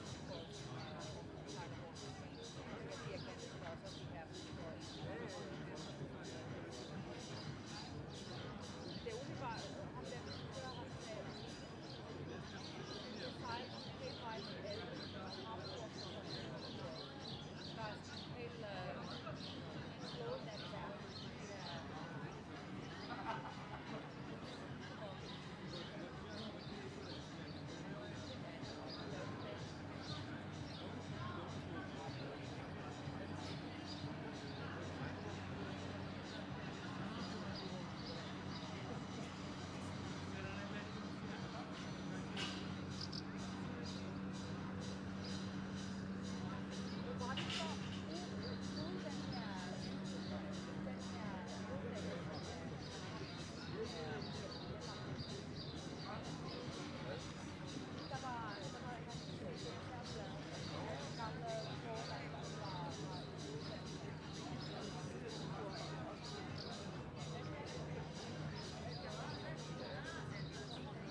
to the 2026 European Rowing Under 19 Championships here in Brandenburg at the beautiful Beatsea. We have 15 minutes left until racing resumes. We have some more exciting semifinals ahead of us. We hope you enjoyed our lunch break. You enjoyed maybe even the sun, but not too much. Remember to take care of yourself. It's getting warmer and warmer here at the regatta course, so please take care of yourself. Drink enough water, stay in the shade as much as possible, use sunscreen. You know the rules, but please, please, please be careful. I'm very sure that our first aiders here alongside the course that make sure that everything stays safe, that they will thank you then very much if they have a bit less work to do. Lunch break? So pretty nice. I know that our colleague Paul Castle wanted to check out the Fischräucherei Schwarz, one of the many, many sponsors that make this event possible here in Brandenburg. Thanks go out to all of them. There are plenty of opportunities, cold drinks as well, different foods. I already saw iced coffee and ice cream, so check this out if you want to. But of course you are invited to join us at the grandstands, because racing will resume soon. We have the semi-finals ahead of us of the junior men's single, women's single, junior double, junior women's double, and the men's quad. So about 45 minutes of the semi-finals that will conclude the day. I'm Anne Wiesner together with Valerie Hübeli, my colleague. I am able to guide you through the afternoon today. Vielen Dank, Anna. Du hast sie gerade zurückbegrüßt auf Englisch, natürlich auch an alle deutschsprachigen Fans aus Deutschland, aus Österreich, aus der Schweiz, wo auch immer man Deutsch versteht. Herzlich willkommen zurück, denn es geht bald los um 2 Uhr für 45 Minuten Startzeiten, 10 Rennen, pickepacke voll mit Halbfinals, wo es darum geht, wer darf denn noch ins A-Finale morgen von Gold, Silber und Bronze entweder nur träumen oder zumindest sogar richtig Hand anlegen. Darum geht es also heute 14 Uhr bis 14:45 Uhr der letzte Start, vom Einer bis zum Doppelvierer, mehr alles vertreten. Die Achter sind direkt ins A-Finale heute Morgen eingezogen. Von daher nutzt die Zeit noch, die letzten 11 Minuten, um euch mit Eiscreme einzudecken und mit Sonnencreme. Bitte nicht verwechseln, was zum Essen und was zum Einschmieren ist. Getränke gibt es reichlich, wer noch ein wenig deftig sich in Ungarn oder vielleicht in den Meeren bedienen möchte. Die Fischräucherei sowie Timos Landwirtschaft sind natürlich wieder hier. Alle Brandenburger oder diejenigen, die schon bei einer Brandenburger Regatta waren, kennen sie. Von daher noch 10 Minuten Zeit zum Einkaufen. Und dann sehen wir uns hier auf der Tribüne, an der Tribüne, unter der Tribüne und feuern unsere Athletinnen und Athleten an, was sie uns hier aufs Wasser zaubern. Von daher, wir freuen uns in 10 Minuten wieder alle beisammen zu haben und die ganze Ruderfamilie auf oder am Beatsee begrüßen zu dürfen, wenn es heißt Halbfinalzeit für die Junioren-Europameisterschaften in Brandenburg an der Havel auf dem Beatsee. Und damit bis gleich.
Good afternoon and welcome back to the 2026 European Rowing Under 19 Championships, coming to you live from Brandenburg, Germany, just outside of Berlin. My name is Niamh Hayes. I've been with you all day and we're gearing up for another exciting afternoon ahead of us. Now I have a new commentator here with me in our commentary box. This time I am joined by Paul Castle. Paul, welcome. Now you were commentating for On Site this morning. What did you think of the racing? Well, Niamh, thank you for having me alongside you this afternoon. A different perspective on the racing. Some really close races and some great finishes, some really strong performances across nations, and that's what I liked. It wasn't too repetitive. Obviously a very strong squad, the Romanians here. Great crowd as well. Lots of applause from the grandstand, and the jury did a great job getting everything absolutely to time. They certainly did. Yes, everything ran exactly to plan this morning. We went through the heats of all of our boat classes. We had a little break and now we are on to the semi-finals. It is quite hot out there. It's now 27 degrees. Slight wind, 7 kilometres per hour coming from the west-southwest, but it is very flat. So beautiful, very fair conditions out here on BHC Regatta course in Brandenburg. So we have 10 races to bring you this afternoon. All semi-finals will be kicking off very shortly. In a few minutes we'll have the under-19 men's single sculls. We'll then move on to the women's single sculls, the men's doubles, the women's doubles, and finishing this afternoon with the men's quadruple sculls semi-finals. So all of these rowers have raced already today in this heat. They had a few hours off to recover. And here they are getting ready to go again for the semi-finals. And of course here they have to come in the top 3 to make it into Final A, which they'll be taking place tomorrow. And then remaining crews will be making their way to Final B. So of course there's no eliminations. Everyone gets to race again, Paul. Well, I think that's important. I mean, some of these people have come a long way from Cyprus, Azerbaijan and so on, and so have the fans. So great not to have just people disappearing off the programme too quickly. I'm a great fan of multiple racing. But, as you say, hard work. It's hot, but certainly by Brandenburg standards. Rather wet here last weekend. Very sunny, flat, calm conditions. And if you're listening in online, imagine a flat lake. Beautifully flat, ideal for rowing conditions, with an island about halfway down the course that gives a signal to the athletes that they're into the second half, and a sizable grandstand, well filled up with plenty of fans, and lots of volunteers in their green shirts, as you can see now on the screen just before we get the first semi-final of the day underway. Yeah, we have 444 athletes competing here this weekend from 32 nations across 14 boat classes, and we're very excited. Tomorrow we're going to have the mixed double sculls and the mixed eights as well. We haven't seen them race yet today. They're going to be straight finals tomorrow, so we're very excited about those new boat classes that came in last year. And it's amazing to see, like, at such a young level, which it's an under-19 championships, the mix of athletes who are medalists and who have raced last year and potentially the year before in this category, but also we have so many new rowers as well. And as you said, Paul, like, there's a huge spread across the nations. It hasn't been one dominating this morning.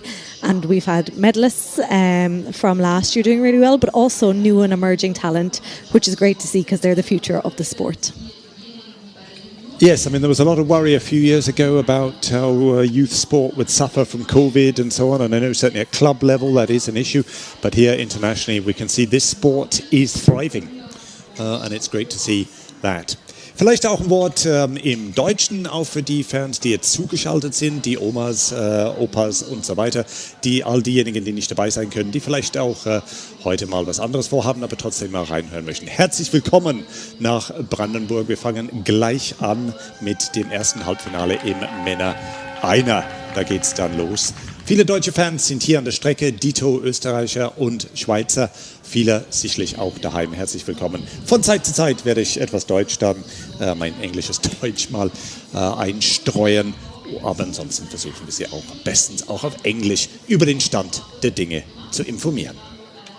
So getting ready now for the start, the first semi-final of the afternoon, the under-19 men's single sculls 6 boats here. Off we go. In lane 1 we have Estonia, lane 2 Norway, lane 3 Hungary, lane 4 Belgium, lane 5 Lithuania, lane 6 Croatia. And how these rowers got here this afternoon is they all raced in a heat this morning. There was 3 heats across the men's single sculls. It was the top 2 from each heat booked a direct spot, and then it went to the fastest 6 times. So across the 2 semi-finals we have all 6 from heat number 2. Heat number 2 is very, very fast, and we have all 6 from there. We have 4 from heat 1 and 2 from heat 3 as well. So some of these rowers have raced already against each other this morning. Others are new.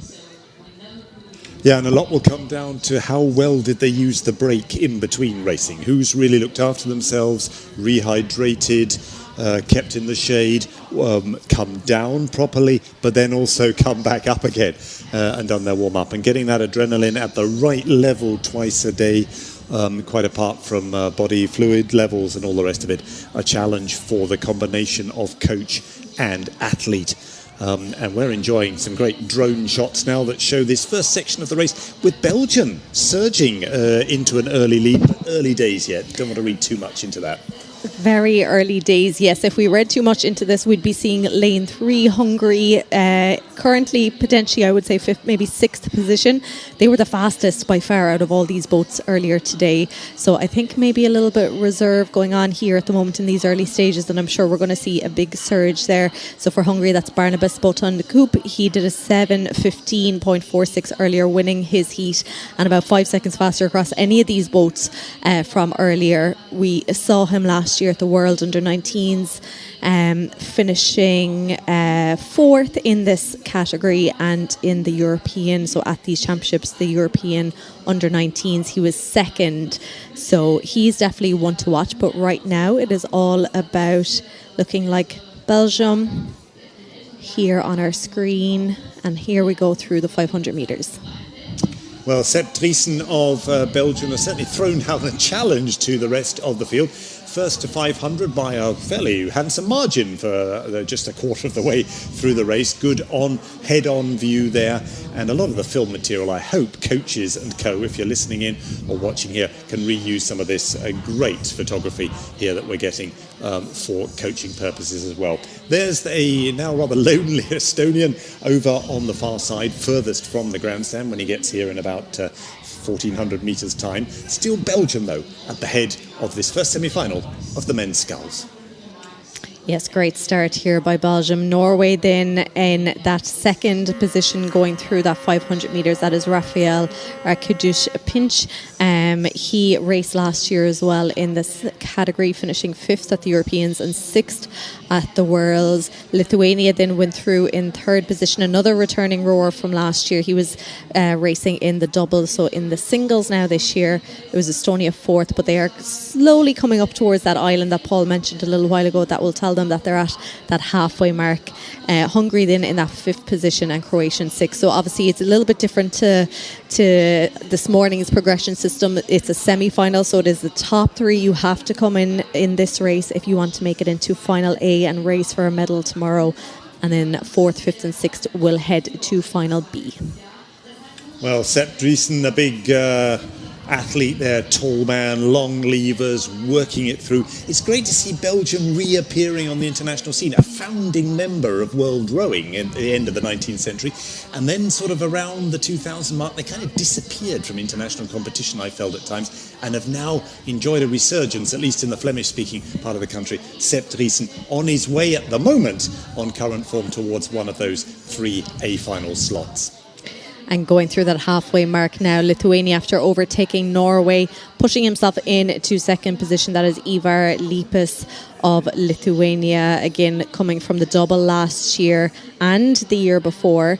So this is his 3rd season at the under-19 level. So he's after pushing himself up into 2nd position, just ahead of Pinch of Norway. Then it is still Karl Varik, the 6'4" athlete from Estonia, currently in that 4th position, followed in by Hungary, who I'm still a little bit surprised at, who's back here in this 5th position now. He's going to have to put a massive second half in this race if he wants to make it into final A after having a really good heat this morning. And a good season last year. I mean, to see him, I would not have put money on this lineup at the moment. Kupp towards the back of the field, he's really going to have to do a great deal of work in the second half of the course. Vielleicht mal ganz kurz auch auf Deutsch, auch wenn keine deutschsprachigen Boote hier jetzt unterwegs sind. Belgien hat mit dem einer Fahrer Sepp Driessen die Führung sehr früh übernommen und bislang nicht loslassen wollen. So the 1500 meter mark is coming into their view now. They'll be coming into the final quarter of the race. And Sepp Driessen here of Belgium just holding his own here. Lithuania really putting a burst on as well. That is Lippis in that second position, coming right up alongside Belgium. Pinch of Norway as well. As they come through that 1500 meter mark. We're just getting times through to us here. So still Belgium from Lithuania, Norway in that third position, Hungary in fourth. He's starting to come back a little bit into it, but I'm not sure there's enough space towards the finish line to get himself into the top three, then followed by Estonia and Croatia in that sixth position.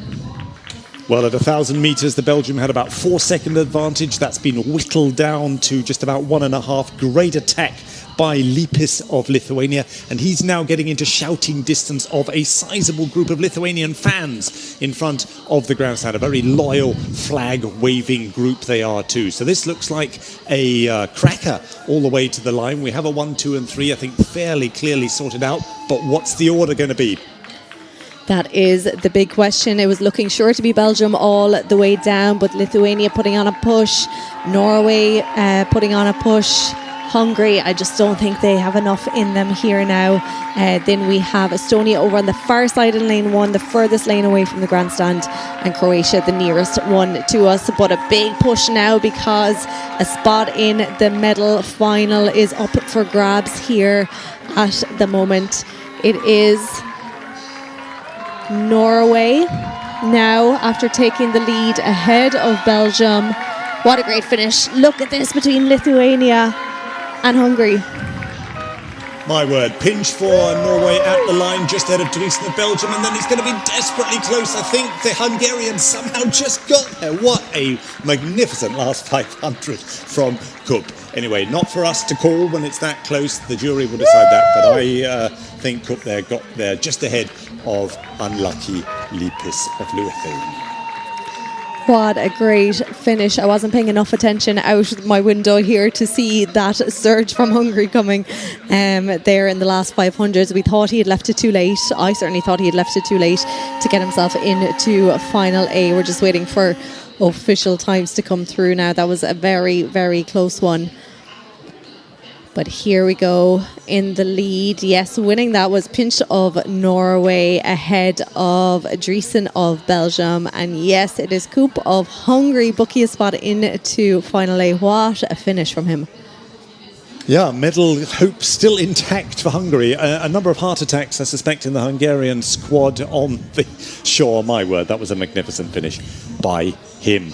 So, there we have 3A finalists. Let's see who's going to join them in the second semi-final. We've got Germany and Italy over on the far side, Switzerland and Greece on the two centre lanes, and an individual neutral athlete together with Slovenia on the two inside lanes, by which I mean closer to the grandstand when they get there in 2,000 metres time. And they've already gone through that 500 metre mark, making their way down towards that island and that halfway, and the times are just coming through to us. So at the 500 it was Germany leading, followed by individual neutral athletes, Greece in third, followed by Switzerland, Italy and Slovenia, and it has just changed slightly in the lead. So individual neutral athletes, Makarov leading this one out after overtaking a world champion from last year, Oscar Mueller. He won a gold medal in the quad at the World Rowing Under-19 Championships. In the solo or the single now this year, then it is Greece in that third position. Ja, so eben durch die 500-Meter-Marke durchgefahren, zweite Halbfinale. Diesmal mit zwei deutschsprachigen Booten unterwegs. Oskar Müller vom RV Wandsbek, Goldmedaille letztes Jahr im A-Doppel. Vierer jetzt alleine unterwegs. Remy Christ aus Biel für die Schweiz, ebenfalls immer eine hier unterwegs. Ebenso Italien, Griechenland. Ein individueller, neutraler Athlet ebenfalls unterwegs, zusammen mit Slowenien. Und nach 500 Metern, ja, das sah ganz gut aus für den Deutschen Oskar Müller, da mit der Schnellste zusammen mit seinem griechischen Konkurrenten und dem AIN, also den neutralen Athleten, ebenfalls gut dabei. Yes, it is individual neutral athlete followed by Germany. We have the Greek roar as well. Yason Muslimis, a medalist as well from last year's World Under-19 Championships in the men's double. He won a silver medal and he won a gold at the European Under-19 in the double as well. So that we're seeing lots of transitions from the bigger boats into the smaller ones here this weekend. But lots of new rowers as well. We have Lorenzo Idenic of Italy. We have Slovenia's Tev Pira, first international regatta for a lot of these rowers. And then, of course, Oskar Müller of Germany. So look at this. This is very close, Paul. Yeah, well, these drone shots really, I think, have revolutionized the way we look at rowing, not least, of course, as commentators. There's Muslimis, a very busy medal collector over the last couple of years. When's he going to put in his big push? I think he's realized where he is now, just short of 1750. And there are 4 scullers all in with a chance of one of those A-final slots. It's going to be another race to the line. Absolutely, from third up to first position. Muslimis of Greece now leading this race out. It is Müller of Germany then just about holding on to that second position, but lots of changes happening. Individual neutral athlete, that is Makarov as well, still in contention, as well as Remy Christ, we hadn't mentioned him, of Switzerland, right in the mix now after putting himself into looking like third position here. But yeah, there's 4 boats here in contention for a final A position. It's going to come down to the line. Das Schweizer Kuhglockenorchester gibt jetzt alles. Remy Christ im Moment mit besten Chancen auf den A-Finalplatz. Oskar Müller für Deutschland auf der gegenüberliegenden Seite ebenfalls hervorragend dabei. Aber Muslimis aus Griechenland führt ganz knapp vor diesen beiden. Die 3 A-Finalisten heißen Muslimis, Griechenland, Christ, Schweiz und Müller, Deutschland. What a great finish here in the second semi-final of the men's single sculls. Muslimis of Greece with a great second half of his race there, taking the first place into final A. Switzerland's then Remy Christ pushing himself into second position, booking a spot as well, and looking like Germany then with that third position into final A.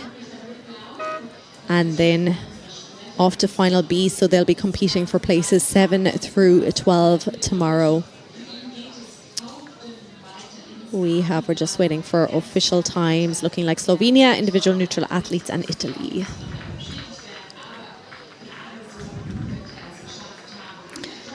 There we have it, official results. So Greece, Switzerland and Germany, they will be in the medal final tomorrow alongside Norway, Belgium and Hungary. And individual neutral athlete Italy and Slovenia will contest the final B. Shaping up to be a good A-final tomorrow, my word. Well worth watching, ladies and gentlemen. Tomorrow, that's the when we'll see who gets the medals. Meanwhile, the ladies are now underway. The women's single sculls has started the first semi-final. Romania, then 2 individual neutral athletes in this semi-final, together with Italy, Norway and Denmark. Over the first 500, well, the pace there was being set, as one would imagine on the qualifying times from this morning, by Italy in particular, as one of the 2 centre lanes, together with Chakasova, one of the 2 neutral athletes also on the course. The fastest there to the 500, but again, still a long way to go in this semi-final. 3 A-final slots to be taken. Let's see what happens. Let's see what happens. They're just coming up to that halfway mark now, and Chekasova, individual neutral athlete 1, they're in that middle lane, lane 3. Up alongside her, Alzi Ribolzi of Italy in that second position. Let's say first and second going back and forth between the two of them. It's very, very close. Then we have the second individual neutral athlete, Halas Kok, is in that third position, followed in by Denmark, Romania and Norway. Yeah, well, poor Alice Ribolzi, last year 4th. Unlucky 4th at the European Championships in the quad. Here she is able to prove in the single on her own, when it's all down to her, that she can change that result from last year. Well en route at the moment for a final slot, but still quite a way to go. There's that famous island in the middle of the lake. Great bird's eye view, and when I say bird's eye, there's plenty of swallows here and other bird life around the course. Very attractive setting indeed for rowing, and still flat, calm conditions. These scullers can make absolutely the very best of their technique and their athleticism. Really enjoy, I hope, their rowing as much as we are. I hope they are, but with a quick turnaround, only a few hours off between their heat and their semi-final. I'm sure some of them are really feeling that 27, 28 degree heat that is there at the moment. We can see the 1500 metre mark in the distance. That means they're coming in towards the final 500 metres of their race. Still Italy, individual neutral athlete 1 and individual athlete 2 in those top 3 spots. Nielsen of Denmark then just missing out on a medal last year in this boat class, and she went on to the World Under-19s as well, where she finished 8th.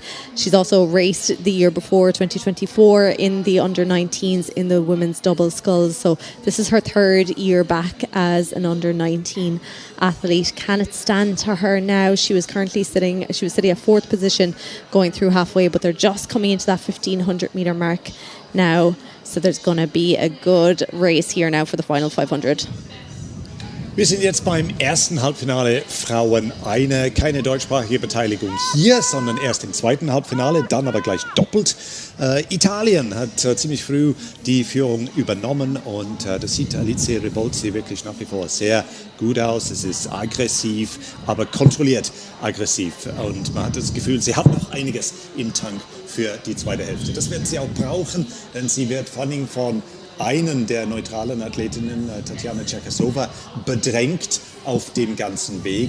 Norwegen kann da nicht mehr mitmischen, aber Dänemarks Nielsen ebenfalls ganz stark dabei. Wir werden mal sehen, was in circa 250 Metern dann der Ausgang ist. With about 250 metres to go, there's a great race here. Alzi Ribolzi of Italy, coming out of the quad last year. Here she is leading out this race, and then it's still quite close between the two individual neutral athletes. Čerkasová in that second position, followed in by Halaskok in third. But things could change here. We're into the final 150 metres, and still very close between these top 3. But it doesn't matter where you finish. As long as you get into the top 3, you're into Final A, racing for a medal tomorrow. Yes, I'm not sure how much internal rivalry there is between the various neutral athletes, but I'm sure they'll want to make a point. Who was faster? Can Ribolzi hang on to it for the lead? Italy, this big squad they've sent here, masses of so-called Azzurini, the little blues that they've sent to Brandenburg. It looks she's just going to do it by about a bow ball and a half. Half a canvas, perhaps, half a deck, and both AIN, both neutral athletes, going through with her to tomorrow's A final.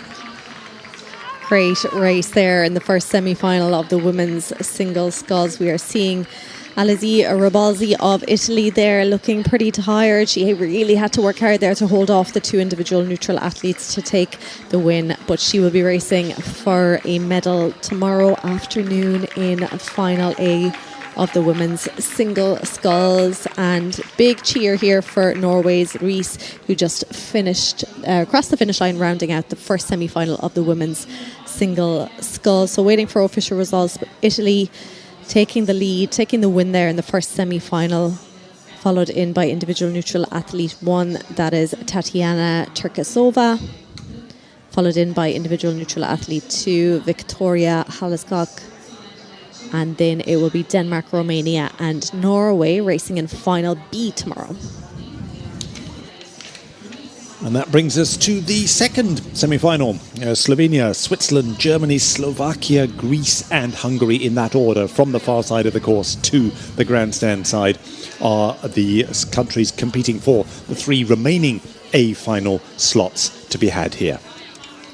Yes, so they're already at halfway. After the first 500, it was Germany in the lead, followed by Greece and Slovenia, but it has changed at halfway, and it is Greece, Murtado, who, you know, we've seen over the last couple of years, a very strong athlete, you know, at both under 19 and under 23 level, medalist in multiple races and regattas and championships last year. So she's definitely one that we were going to keep an eye on. Germany, then the 15-year-old Helena Tibetanzel, who impressed us all this morning, currently sitting in second, followed by Slovenia, and that is Blaska Sedlacek. Ja, vor vielen, vielen Jahren saß ich am Mikrofon und da fuhr eine Tibetanzel ganz schneller Rennen. Das war Mutti von Helena, die heute ganz flott unterwegs ist. Hervorragend, ganz toll, eine zweite Generation zu sehen. Gibt es ab und zu mal, nicht so oft innerhalb eines Kommentatorlebens, aber eine große Freude. Die junge Dame von Frankfurter Germania, tolle Leistung heute Morgen. Bei weitem die jüngste in diesem Rennen, wird erst im Juli überhaupt dann 16 und macht ihre Sache ganz toll. Dito, Olivia Leunig aus der Schweiz, aus Küsnacht, aus einer ganzen Ruderfamilie. Auch sie, glaube ich, eine von 4 Geschwistern, die alle gerudert haben. Sie mitunter, glaube ich, am erfolgreichsten. 8. letztes Jahr bei der Europameisterschaft. Das wird sie verbessern wollen. Kein B-Finale wieder, das will sie nicht. Schweiz, Deutschland, Slowenien, Slowakei, Griechenland und Ungarn, alle unterwegs. Very impressive here from 15-year-old Tibetanzel. You know, we haven't seen her over the last couple of years like we have seen some of these athletes at an international championship, and here she is after putting herself into the lead ahead of the multiple medalists from Greece from last year. So there's Germany, Greece, then it is Olivia Lunig of Switzerland, who we've seen in beach sprints and in the flat water last year, racing in the double at the World Under-19s and the Europeans. She was in the solo, finishing 8th. So she's looking for an A final spot to boost up her rankings this year. So they have less than 500 metres to go, about 300 left. It is Germany from Greece, Switzerland in 3rd, and then it is back to Slovenia, Slovakia and Hungary. Well, lots of happy mums and dads, brothers and sisters and other friends in the grandstand. A lead for Germany. That hasn't happened all that often today yet in front of the home crowd. Got to keep the home crowd happy. And here comes Helena Tibetanzel doing a very good job indeed. She's a colt, we would have said at school. She's still under 16, good heavens. So I hope to see quite a lot of her on the international junior circuit in the years to come. In the lead at the moment, Leunig of Switzerland just behind her, doing a very good job. They're into the red boys, the last 250 metres of the race, and Moretidou of Greece, already multiple medals at international level, tucked in 3rd. But has she got an eye on Slovenia? I'm not sure. I think she needs to keep an eye. She was leading right from the start, but did she do too much? Can Slovenia come back? But no doubt about the leader here, Helena Tibetanzel of Germany. This will be a great final A tomorrow. If Germany can, you know, go for a medal, which she is going to be certainly after that performance. 2nd position then to Switzerland, Olivia Lunig, and then we have Greece in that 3rd, who held off the challenge from Slovenia. Yeah, great response there by Moretidou of Greece. She saw the challenge of Sedlacek several lanes over to her stroke side and put in that little extra push that'll take her through to the A final and give her a chance of another medal tomorrow. Let's see what happens there as we switch now from women to men. Stay with the double sculls. Georgia, Estonia, Germany again in this semi-final of the men's double sculls. Slovenia, Bulgaria and Norway. And they are already at the halfway mark. Going through the first 500 was Slovenia leading this one out, followed in by Germany and Estonia. And it's still sitting the same way as they come into the final 900 metres or so. Let's just take a look at the official results here of the second semi-final of the women's single sculls. So Germany, Switzerland and Greece confirmed going into final A, Slovenia and Slovakia going into Final B, racing for places 7 through 12. Well, that first semi-final of the men's double sculls now well underway. What did the picture look like at 1,000 metres? Well, Slovenia had seized an early lead, managed to hang on to it through to the halfway stage, but only just ahead of Germany. They too a whisker ahead of Estonia. That was the 1, 2 and 3 at the halfway stage. Wir sind jetzt beim ersten Halbfinale Männer Doppelzweier und auch hier fährt Deutschland mit. Die Kombination aus Mainz und Bernd Kastel, Jan Bornemann und Aaron Schäfer machen ihre Sache gut. Nach 1000 Metern lagen sie an zweiter Position zwischen den führenden Slowenen und den drittplatzierten Esten. Das war nach 1000 Metern. Jetzt schauen wir mal, was über den Rest dann passiert. Coming up to 1,500 metres now, and we'll get to see how they are doing. But how they got here to the semi-final, there was 17 entries in the men's double sculls, 3 heats, and it was the top 2 from each heat plus the fastest 6 got through here. We have all 6 competitors from heat number 1. That was the fastest heat there in these 2 semi-finals. So here from heat 1, Germany looking very strong. A new crew here from Germany. Actually, a lot of the crews in this semi-final are quite new. We have a couple of returning members, particularly from the Georgia team and Estonia, but at that 1,500 metre mark, Slovenia still holding off exactly 1 second of a lead ahead of Germany. Estonia then in that third position, followed in by Bulgaria, Georgia and Norway. Well, the Germans may be moving through slightly different arcs of water as they work it through stroke by stroke, but it's doing the job for them extremely well. The Germans, together with Slovenia and Estonia, looking to establish their hold on this race as we come now towards the finishing line. Immer noch gute Nachrichten für die deutschen Fans hier natürlich an der Strecke, aber auch für Sie, meine Damen und Herren, zu Hause. Deutschland kämpft um den zweiten bzw. dritten Platz mit Estland. Slowenien aber eindeutig hier in Führung kurz vor der Ziellinie. Slovenia's Kozmak and Kobler here holding off the challenge from Germany, going straight into final A in contention for a medal tomorrow. Germany then in that second position, followed by Estonia. They are top 3. They will be final A tomorrow afternoon. Then just crossing that finish line, we have Bulgaria. They are in 4th, so they'll be heading to final B, followed by Georgia, both 15 years old. And then we have Norway finishing in 6th position. So as we see when we come to the semi-finals, there's often nearly 2 races happening within the race. You have your top, your fast 3, just the way the progression system works. So there's often nearly 2 races going on. But great race there. Slovenia, Germany and Estonia, they're into final A. Bulgaria, Georgia and Norway will contend final B. Niamh, a question about Irish rowing. We've got Skibbereen in the next race, and I want to have a talk with you tomorrow, if I may, about their secret. They claim it's just people, but I suspect there's a bit more detail to that. And I've heard at least one Skibbereen international athlete say they had a bit of water around the back, so it was useful for rowing, you know. But I suspect, again, there's more to that. But Belfast, explain please to our listeners online, why is it that if you go to Methodist College Belfast, you're not rowing for Great Britain, but you're rowing for Ireland? How does that work? What's the system there that gives that wonderful flexibility? Yes, Northern Irish rowers are rowing for, they can represent the Republic of Ireland. When they get into kind of university level and senior level in particular, they then can make a choice as to whether they row for Republic of Ireland or UK. But generally we see a lot of the college or the schools, such as Methodist College Belfast, where Harry McCartney is coming from, that they row for Ireland. And he's joined by, as you mentioned, Skibbereen's Sam Wheeler O'Brien. And yes, we'll chat. I can't give away any secrets because I don't have them. But they keep them close to their chest. We can ask about some theories. No, wonderful. And of course, I'm sure for practical reasons, a lot easier if you're in Belfast rowing with the Irish squad than making the trip over to Dorney or wherever for weeks on end. But anyway, let's get back to the action. Thank you. First insight into Irish rowing with an Irish expert, ladies and gentlemen, next to me. I thought, got to take this opportunity. Hungary, France, Turkey, Italy, Ireland and Greece in this second semi-final of the men's double sculls.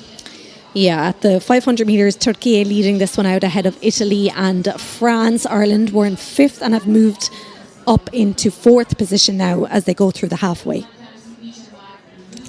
Well, Turkey got off to a cracking start. They were really very fast off the blocks. Got to 500 first. Sometimes over the years I've seen Turkish crews go a little too fast over the first 500, front load their race and regret it. But this lineup of Korkmaz and Aykut hung on to the halfway stage, still in the lead, and managed to shake off attack after attack from the Italians. So well done them. France looking good, tucked in, currently in third, at least at the halfway stage, but they've still now got 900 metres and more to go to the finishing line.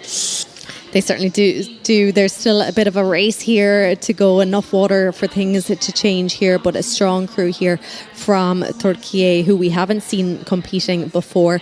Lots of returning rowers from last year in both the French boat, the Italian boat, the Irish boat, and Greece as well, but a new crew as well from Hungary. They're just coming through the 1500 metre line now, and it is still Turkey with about 2.5 seconds of a lead here over Italy. Then it is France in that third position. Ireland currently sitting in fourth. They have about 4 seconds to make up here, followed by Greece and Hungary. Wir sind jetzt bei diesem zweiten Halbfinale Männer Doppelzweier und die Türkei führt das Feld weiterhin souverän an. Also sie starteten ganz schnell und bauten ihre Führung sogar dann auf dem im mittleren Teil des Rennens weiter aus. Bedrängt werden sie vor allen Dingen von ihren Bahnnachbarn, das sind zu ihrem linken dann Italien und zu ihrem rechten Frankreich. Also sie haben wirklich unmittelbar auf Bank- und Steuerbord dann die heißesten Verfolger. Türkei weiterhin in Führung kurz vor der Ziellinie. Great shot here of Ireland, who are fighting to get into Final A. Here's Sam Wheeler O'Brien of Skibbereen Rowing Club representing Ireland at the Coupe de la Jeunesse. Last year he's joined by Harry McCartney in the stroke seat. I'm not sure there is enough water here for them to get into the top three. They are certainly making a burst for it here now, but it is all about Turkey, who have been leading this one out. It is the Italians then in that second position, followed by France. Can France hold off the challenge from Ireland?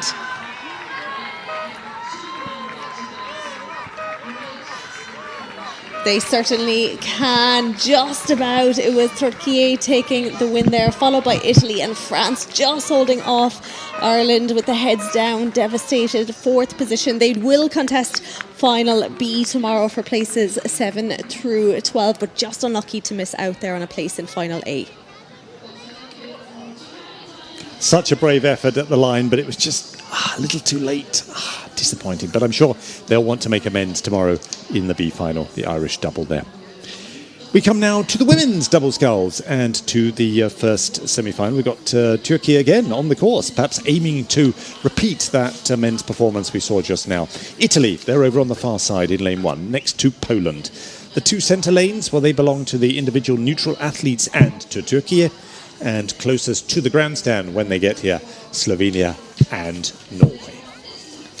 And they are already through the 500 metres, making their way down towards halfway. Individual neutral athletes leading this one out. No real surprise. They had about 3 seconds ahead of everyone else from the heats earlier this morning. Then it is Poland currently sitting in second position. We have Italy then in that third spot, Turkey in fourth, followed by Slovenia and Norway. Again, a good mix of new emerging talent and returning rowers from last year's under-19, both World and European Championships. Auch hier keine deutschsprachige Beteiligung im ersten Halbfinale. Deutschland kommt dann gleich im zweiten. Also in diesem Rennen werde ich nicht allzu viel auf Deutsch berichten. Aber wie meine Kollegin schon ein paar Mal angemerkt hat, eine sehr schöne Sache hier in Brandenburg ist diese wunderbare Durchmischung von sehr erfahrenen Athleten und Athletinnen, die teilweise bereits 2 Juniorenjahre auf internationalem Niveau hinter sich haben, und neuen Talenten, jungen Talenten. Teilweise in Führung, haben wir auch gesehen. Tibi Tanzel vorhin für Deutschland zum Beispiel. Toll, diese Mischung in den Booten und auf dem Wasser.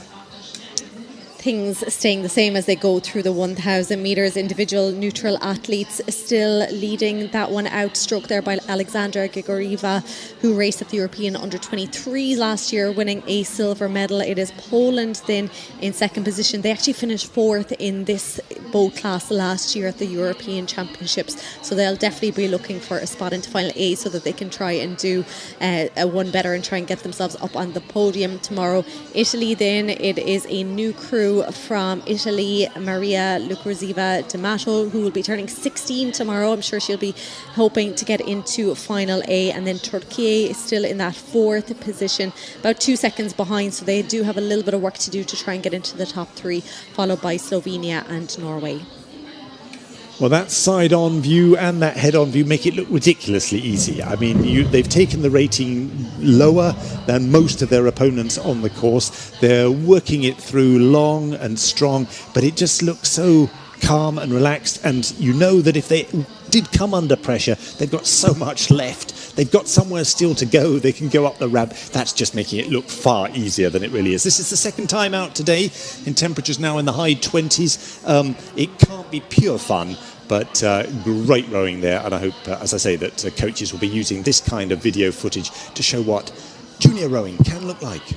Absolutely, it is absolutely beautiful, so steady, and as you were saying, it's easy, but it takes so much work to make it look that easy. There's a lot of years of rowing. A lot of them would have been rowing since school days, a lot of them into their final years of school, but then again we have 14, 15-year-olds as well, but it does take an awful lot of work and commitment at this under-19 junior level to get to this standard and to make it look that easy. Great race happening over on the right hand side of your screen between Italy and Poland, looking like Italy just getting ahead of Poland, but really kind of stroke for stroke here now as they come into the final, about 400 metres or so. So at the moment, individual neutral athletes, Poland and Italy looking set to take the spots into final A, followed by Turkey, Slovenia and Norway. But can we see a late surge from Turkey? They have it down to 1 second now as they come in towards the last 300.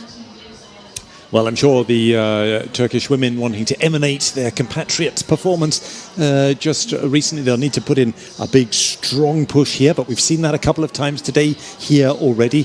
What is possible? AIN, the neutral athletes, continue to lead the field in the last now 200 metres or so for them. Italy and Poland have been at it, hammer and tongs, in parallel. I mean, next door neighbouring lanes, all the way down the course. Can Turkey catch them by surprise?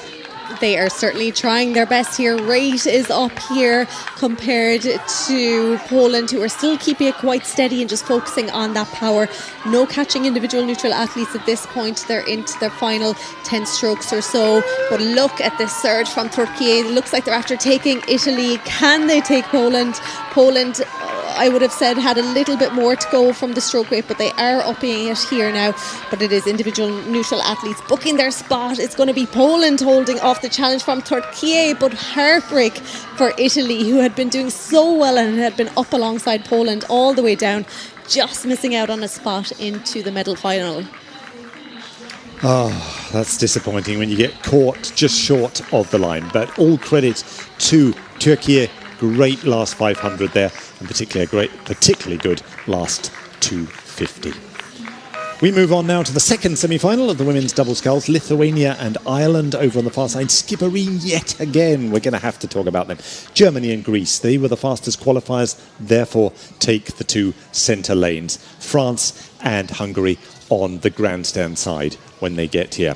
Well, what had happened after 500 metres? Germany had gone into an early lead just ahead of Greece and France.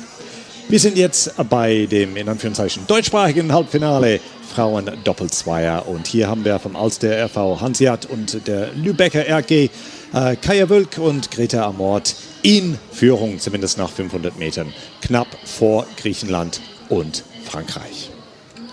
So after 500 metres, Germany in the lead here in the second semi-final of the women's double sculls stroke there by Greta Amort, who we saw winning a bronze medal at the World Under-19s last year in this boat class, teaming up with Kaya Wallach. They're leading still as they go through the halfway now. Then in second position, it is still Greece holding on, a stroke there by Federiki Nanti, who finished fifth at the European Under-23s last year in the single, and she was also in the quad at the World Under-19s. Lithuania, then the twins, Goda and Emma Glusaskaik. They're currently in that third position, just ahead of France. Ireland then in that fifth position, going through halfway, followed by Hungary. Un tout petit mot peut-être enfin en français. Nous avons enfin deux Françaises.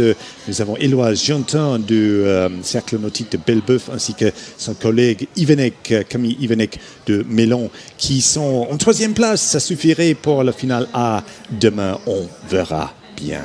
Deutschland weiterhin ganz stark dabei in Führung, haben es leicht ausbauen können zwischen 500 und 1000 Metern, aber weiterhin viel Druck von den Griechinnen. Da haben wir sie ganz kurz gesehen im Bild. Man sieht dann von vorne kaum auszumachen, wer jetzt gerade in Führung ist. Aus der Perspektive Deutschland im Moment, glaube ich, immer noch leicht die Oberhand. Paul, you're just showing off now with all your languages.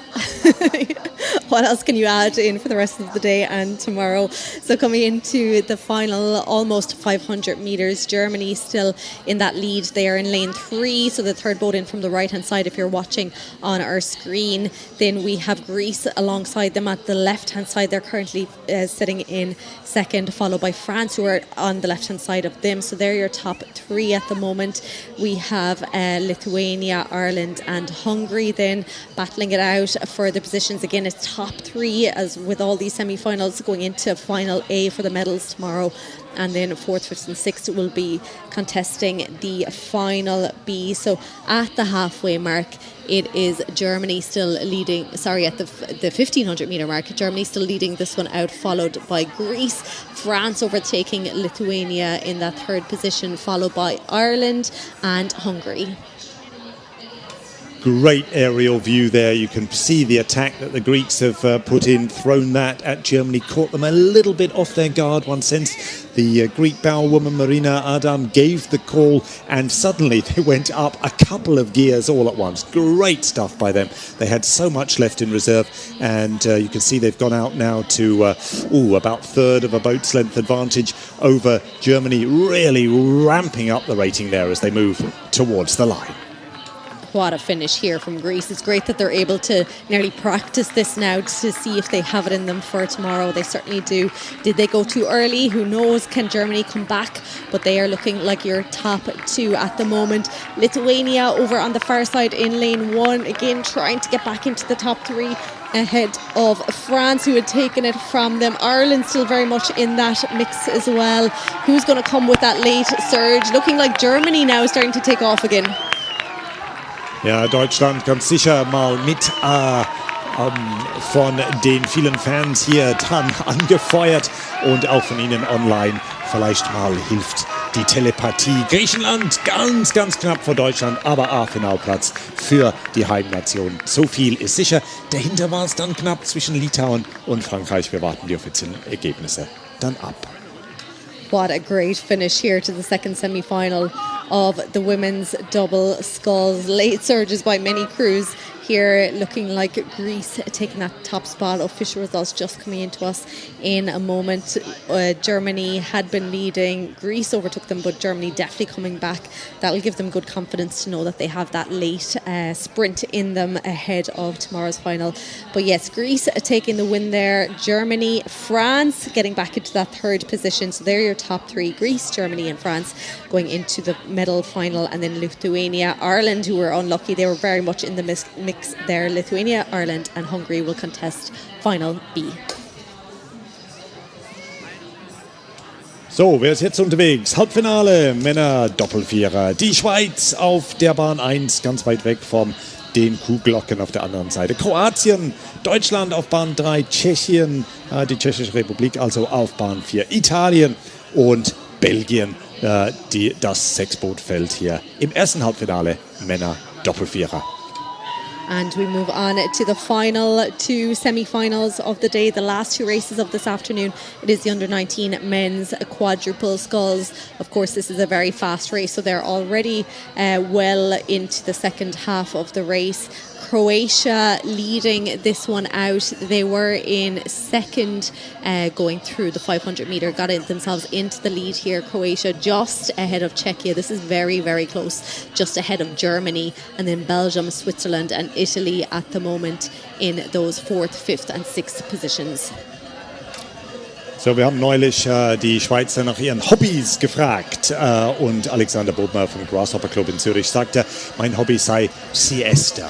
Aber was hat er auch angesprochen? Er hat gesagt, den unglaublichen Support meiner Eltern. Und ich glaube, da spricht er für viele junge Ruderer und Ruderinnen. Die elterliche Unterstützung, die familiäre insgesamt, Geschwister natürlich auch wahnsinnig wichtig. Man hört es und sieht es auch hier, aber natürlich auch das ganze Jahr. Hat es sehr schön zusammengefasst, Alexander Bodmer. Die Schweiz ist unterwegs mit Kroatien, Deutschland, Tschechien, Italien und Belgien. Was ist da los? Nach 1500 Metern jedenfalls sieht es ganz gut aus für Deutschland und Tschechien. Things very much changing here now as we come into the final 300 metres or so of this race. Germany, after putting themselves into the lead, they were the winners, or the fastest out of all these boats through the heats this morning. So they're putting on a big second half of this race. Alongside them then Czechia are still holding on to that second position, and Croatia have moved from first down to third position at the moment. Let's see if Switzerland can put on a late push, or Belgium or Italy, but at the moment the home crowd are starting to kick off here from the grandstand. It is Germany. Well, what a race here between Czechia and Croatia. Donnerwetter. Wieder ein tolles Rennen hier im Doppelvierer. Das ist klassischer Doppelvierer. Einlauf hier kurz vor der Ziellinie. Und die Plätze im A-Finale sind immer noch nicht ganz gesichert. Deutschland führt das Feld an. Ihr Platz im A-Finale ist sicher. Tschechien weiterhin gegen Kroatien. Die Schweiz mit einem starken Sprint am Schluss. Oh, es wird knapp sein. Deutschland gewinnt und 3/4 Länge Vorsprung vor Tschechien. Und dann, ja, eine Luftkastenlänge für Kroatien vor der Schweiz. I think that was one of our closest races here. 5 boats crossing the line, very close together. No doubt about the leaders. It was Germany taking the lead there, booking a spot into final A tomorrow. Czechia then came back at a great final 500 metres. They are taking second position, and third position to Croatia. Unfortunately, Italy just missing out there on a spot into final A. So Italy, Switzerland and Belgium then will contest final B. So one more race to go here this afternoon. We're moving shortly up the course again to semi-final 2 of the men's quadruple sculls. This time it will be Denmark lane 1, Spain lane 2, Poland lane 3, individual neutral athletes lane 4, Romania lane 5, Lithuania lane 6, and we're looking at potentially a very close race between Poland and individual neutral athletes who are very similar through the heats this morning.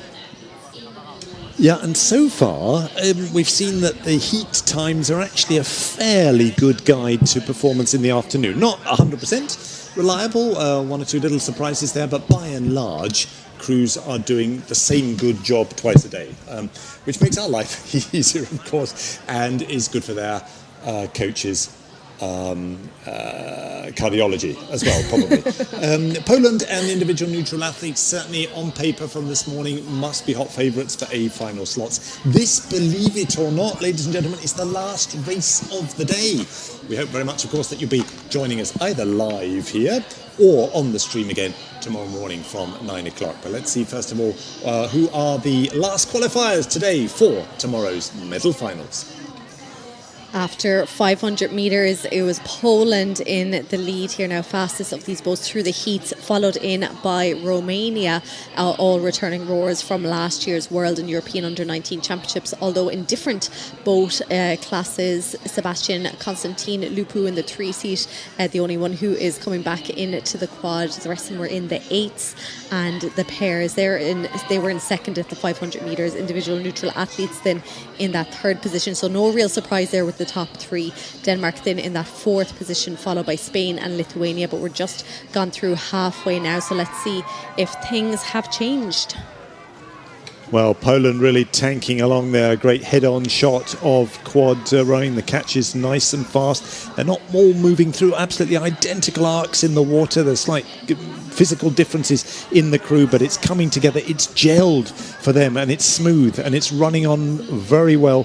They've got a bit left if they're under serious attack, one feels. The question is, who's going to throw down the gauntlet first? Romania needs, I think, probably now to take the gloves off and push on hard. The individual neutral athletes, I suspect there's a bit more to come from them as well. We're now about 500 metres short of the finish. Denmark potentially the ones to watch here. They were kind of sitting in about 4th position through the first 500. They're after moving themselves into 3rd position, looking for a spot in the medal final. They're just off the screen here now, so we're not even seeing them, but it is Poland still leading out from Denmark and Romania in the 2nd and 3rd position. Individual neutral athletes will have to start to put on a bit of a push if they want to get themselves back into the top 3, followed in then by Spain and Lithuania. So lots of returning rowers from last year, but also lots of new rowers across all the crews really. Romania are the only ones with a full crew, as I mentioned, back from last year from different boat classes. But yeah, Romania we're seeing very strong here at these championships. They've had some great racing this morning. Das letzte Rennen des heutigen Tages. Zweite Halbfinale Männer Doppelvierer. Und auch hier bleibt es eng. Ganz toller Rudersport, auch für alle Fans aus 30 plus Nationen auf der Tribüne hier. Polen sehr stark. Die neutralen Athleten auch hier sehr ruhig. Kontrollierte Aggression, hat man das Gefühl. Und immer stärker dann neben ihnen auch Rumänien. Zündet jetzt so endlich ihr Turbo. Dänemark weiterhin auch voll im Bild dabei. What a super race here. Look at these drone shots. Still Poland holding off a challenge from Denmark. They're over the far side, the right hand side of your screen. But look at this between Romania and individual neutral athletes at the moment, looking like Romania just about ahead. This is a great race. One of these crews are going to be very unfortunate to miss out on a space in final A. Looking like it is going to be, I'm not sure, should I call it? Let's wait for the official results. But definitely in the lead, that crew from Poland, fastest through the heats out of all these boats, and here now in the semi-final, taking a very strong race all the way down the 2,000 metre course to take the win. Denmark had a super second half of their race as well, looking like they're going to take that second spot into final A. And then will it be individual neutral athletes or will it be Romania? And it is Romania to take that third spot into final A. So Poland, Denmark and Romania will compete for medals tomorrow, and individual neutral athletes, Spain and Lithuania, will see in final B. So we got that right. We're sitting up in a very privileged position, it must be said, in the finishing tower, in the new part of the finishing tower, built to add on to the 1969 original finishing tower, but we're right above the finishing line, and it did look like the result that came in officially. Sometimes, though, too close to call. Absolutely, well, what a great finish. And they were only semi-finals, so we've done all the heats, we've done all the semi-finals, and there's been some cracking racing, which means that tomorrow's finals are sure to be super, super exciting. So that concludes the first day of racing here at the European Rowing Under-19 Championships. We'll be back at 9 a.m. Central European time tomorrow morning. We'll be starting with finals C, so that'll be places 13 through 18. We'll then move on to finals B for places 7 through 12, and then starting from 11 a.m. we'll be moving into the final A, so we'll be seeing who will be up on the podium for the finals. And of course, what we haven't seen today is the mix. So we have the mixed double sculls and the mixed eights tomorrow to round out these championships. Paul, what a cracking day. Absolutely. I mean, yes, I needed a beta blocker on several races, I must say, and no real processions, which is great. No, and a great job done by the organisers as well. It's all gone very smoothly. The crowd has been great. The umpires have kept the whole thing going to time. And that makes our life easier, not least, of course, and that of those listening in and hoping to listen to what's happening in young Tim's race, and you want to turn on at exactly the right moment. So thank you for all that. A big thank you, of course, to the many, many volunteers here, and to PPT, the company that's made it possible for us to be heard and the athletes to be seen. So the latter is more important, but great stuff there. So, ladies and gentlemen, if you're online, we look forward to entertaining you and informing you again tomorrow from 9 o'clock through to the last race of the day, scheduled for 14:37. A great day's racing. The sunny weather is forecast to continue, and I'm sure the great sporting performances will as well. Meine Damen und Herren, das war's von uns für heute. Wir freuen uns sehr, wenn Sie morgen wieder dabei sind. Sollten Sie das Gefühl haben, Sie sollten es live genießen, in BC, am BC, nicht in BC, am BC, live dabei sein, kommen Sie. Es ist gratis. Wo gibt's dann das noch heutzutage? Gratis Eintritte hier auch auf der Tribüne, die vor allem am Nachmittag sehr schönen Schatten spendet. Aber wenn Sie weiterhin online zuhören, da freuen wir uns natürlich auch und versuchen unser Allerbestes, Sie über den Stand der Dinge zu informieren und darüber hinaus Information und manchmal auch Unterhaltung zu liefern. Genießen Sie den Samstagabend. Bis morgen. From me, Niamh Hayes, and from Paul Castle, thank you for tuning in, and we will see you all again tomorrow from 9 a.m.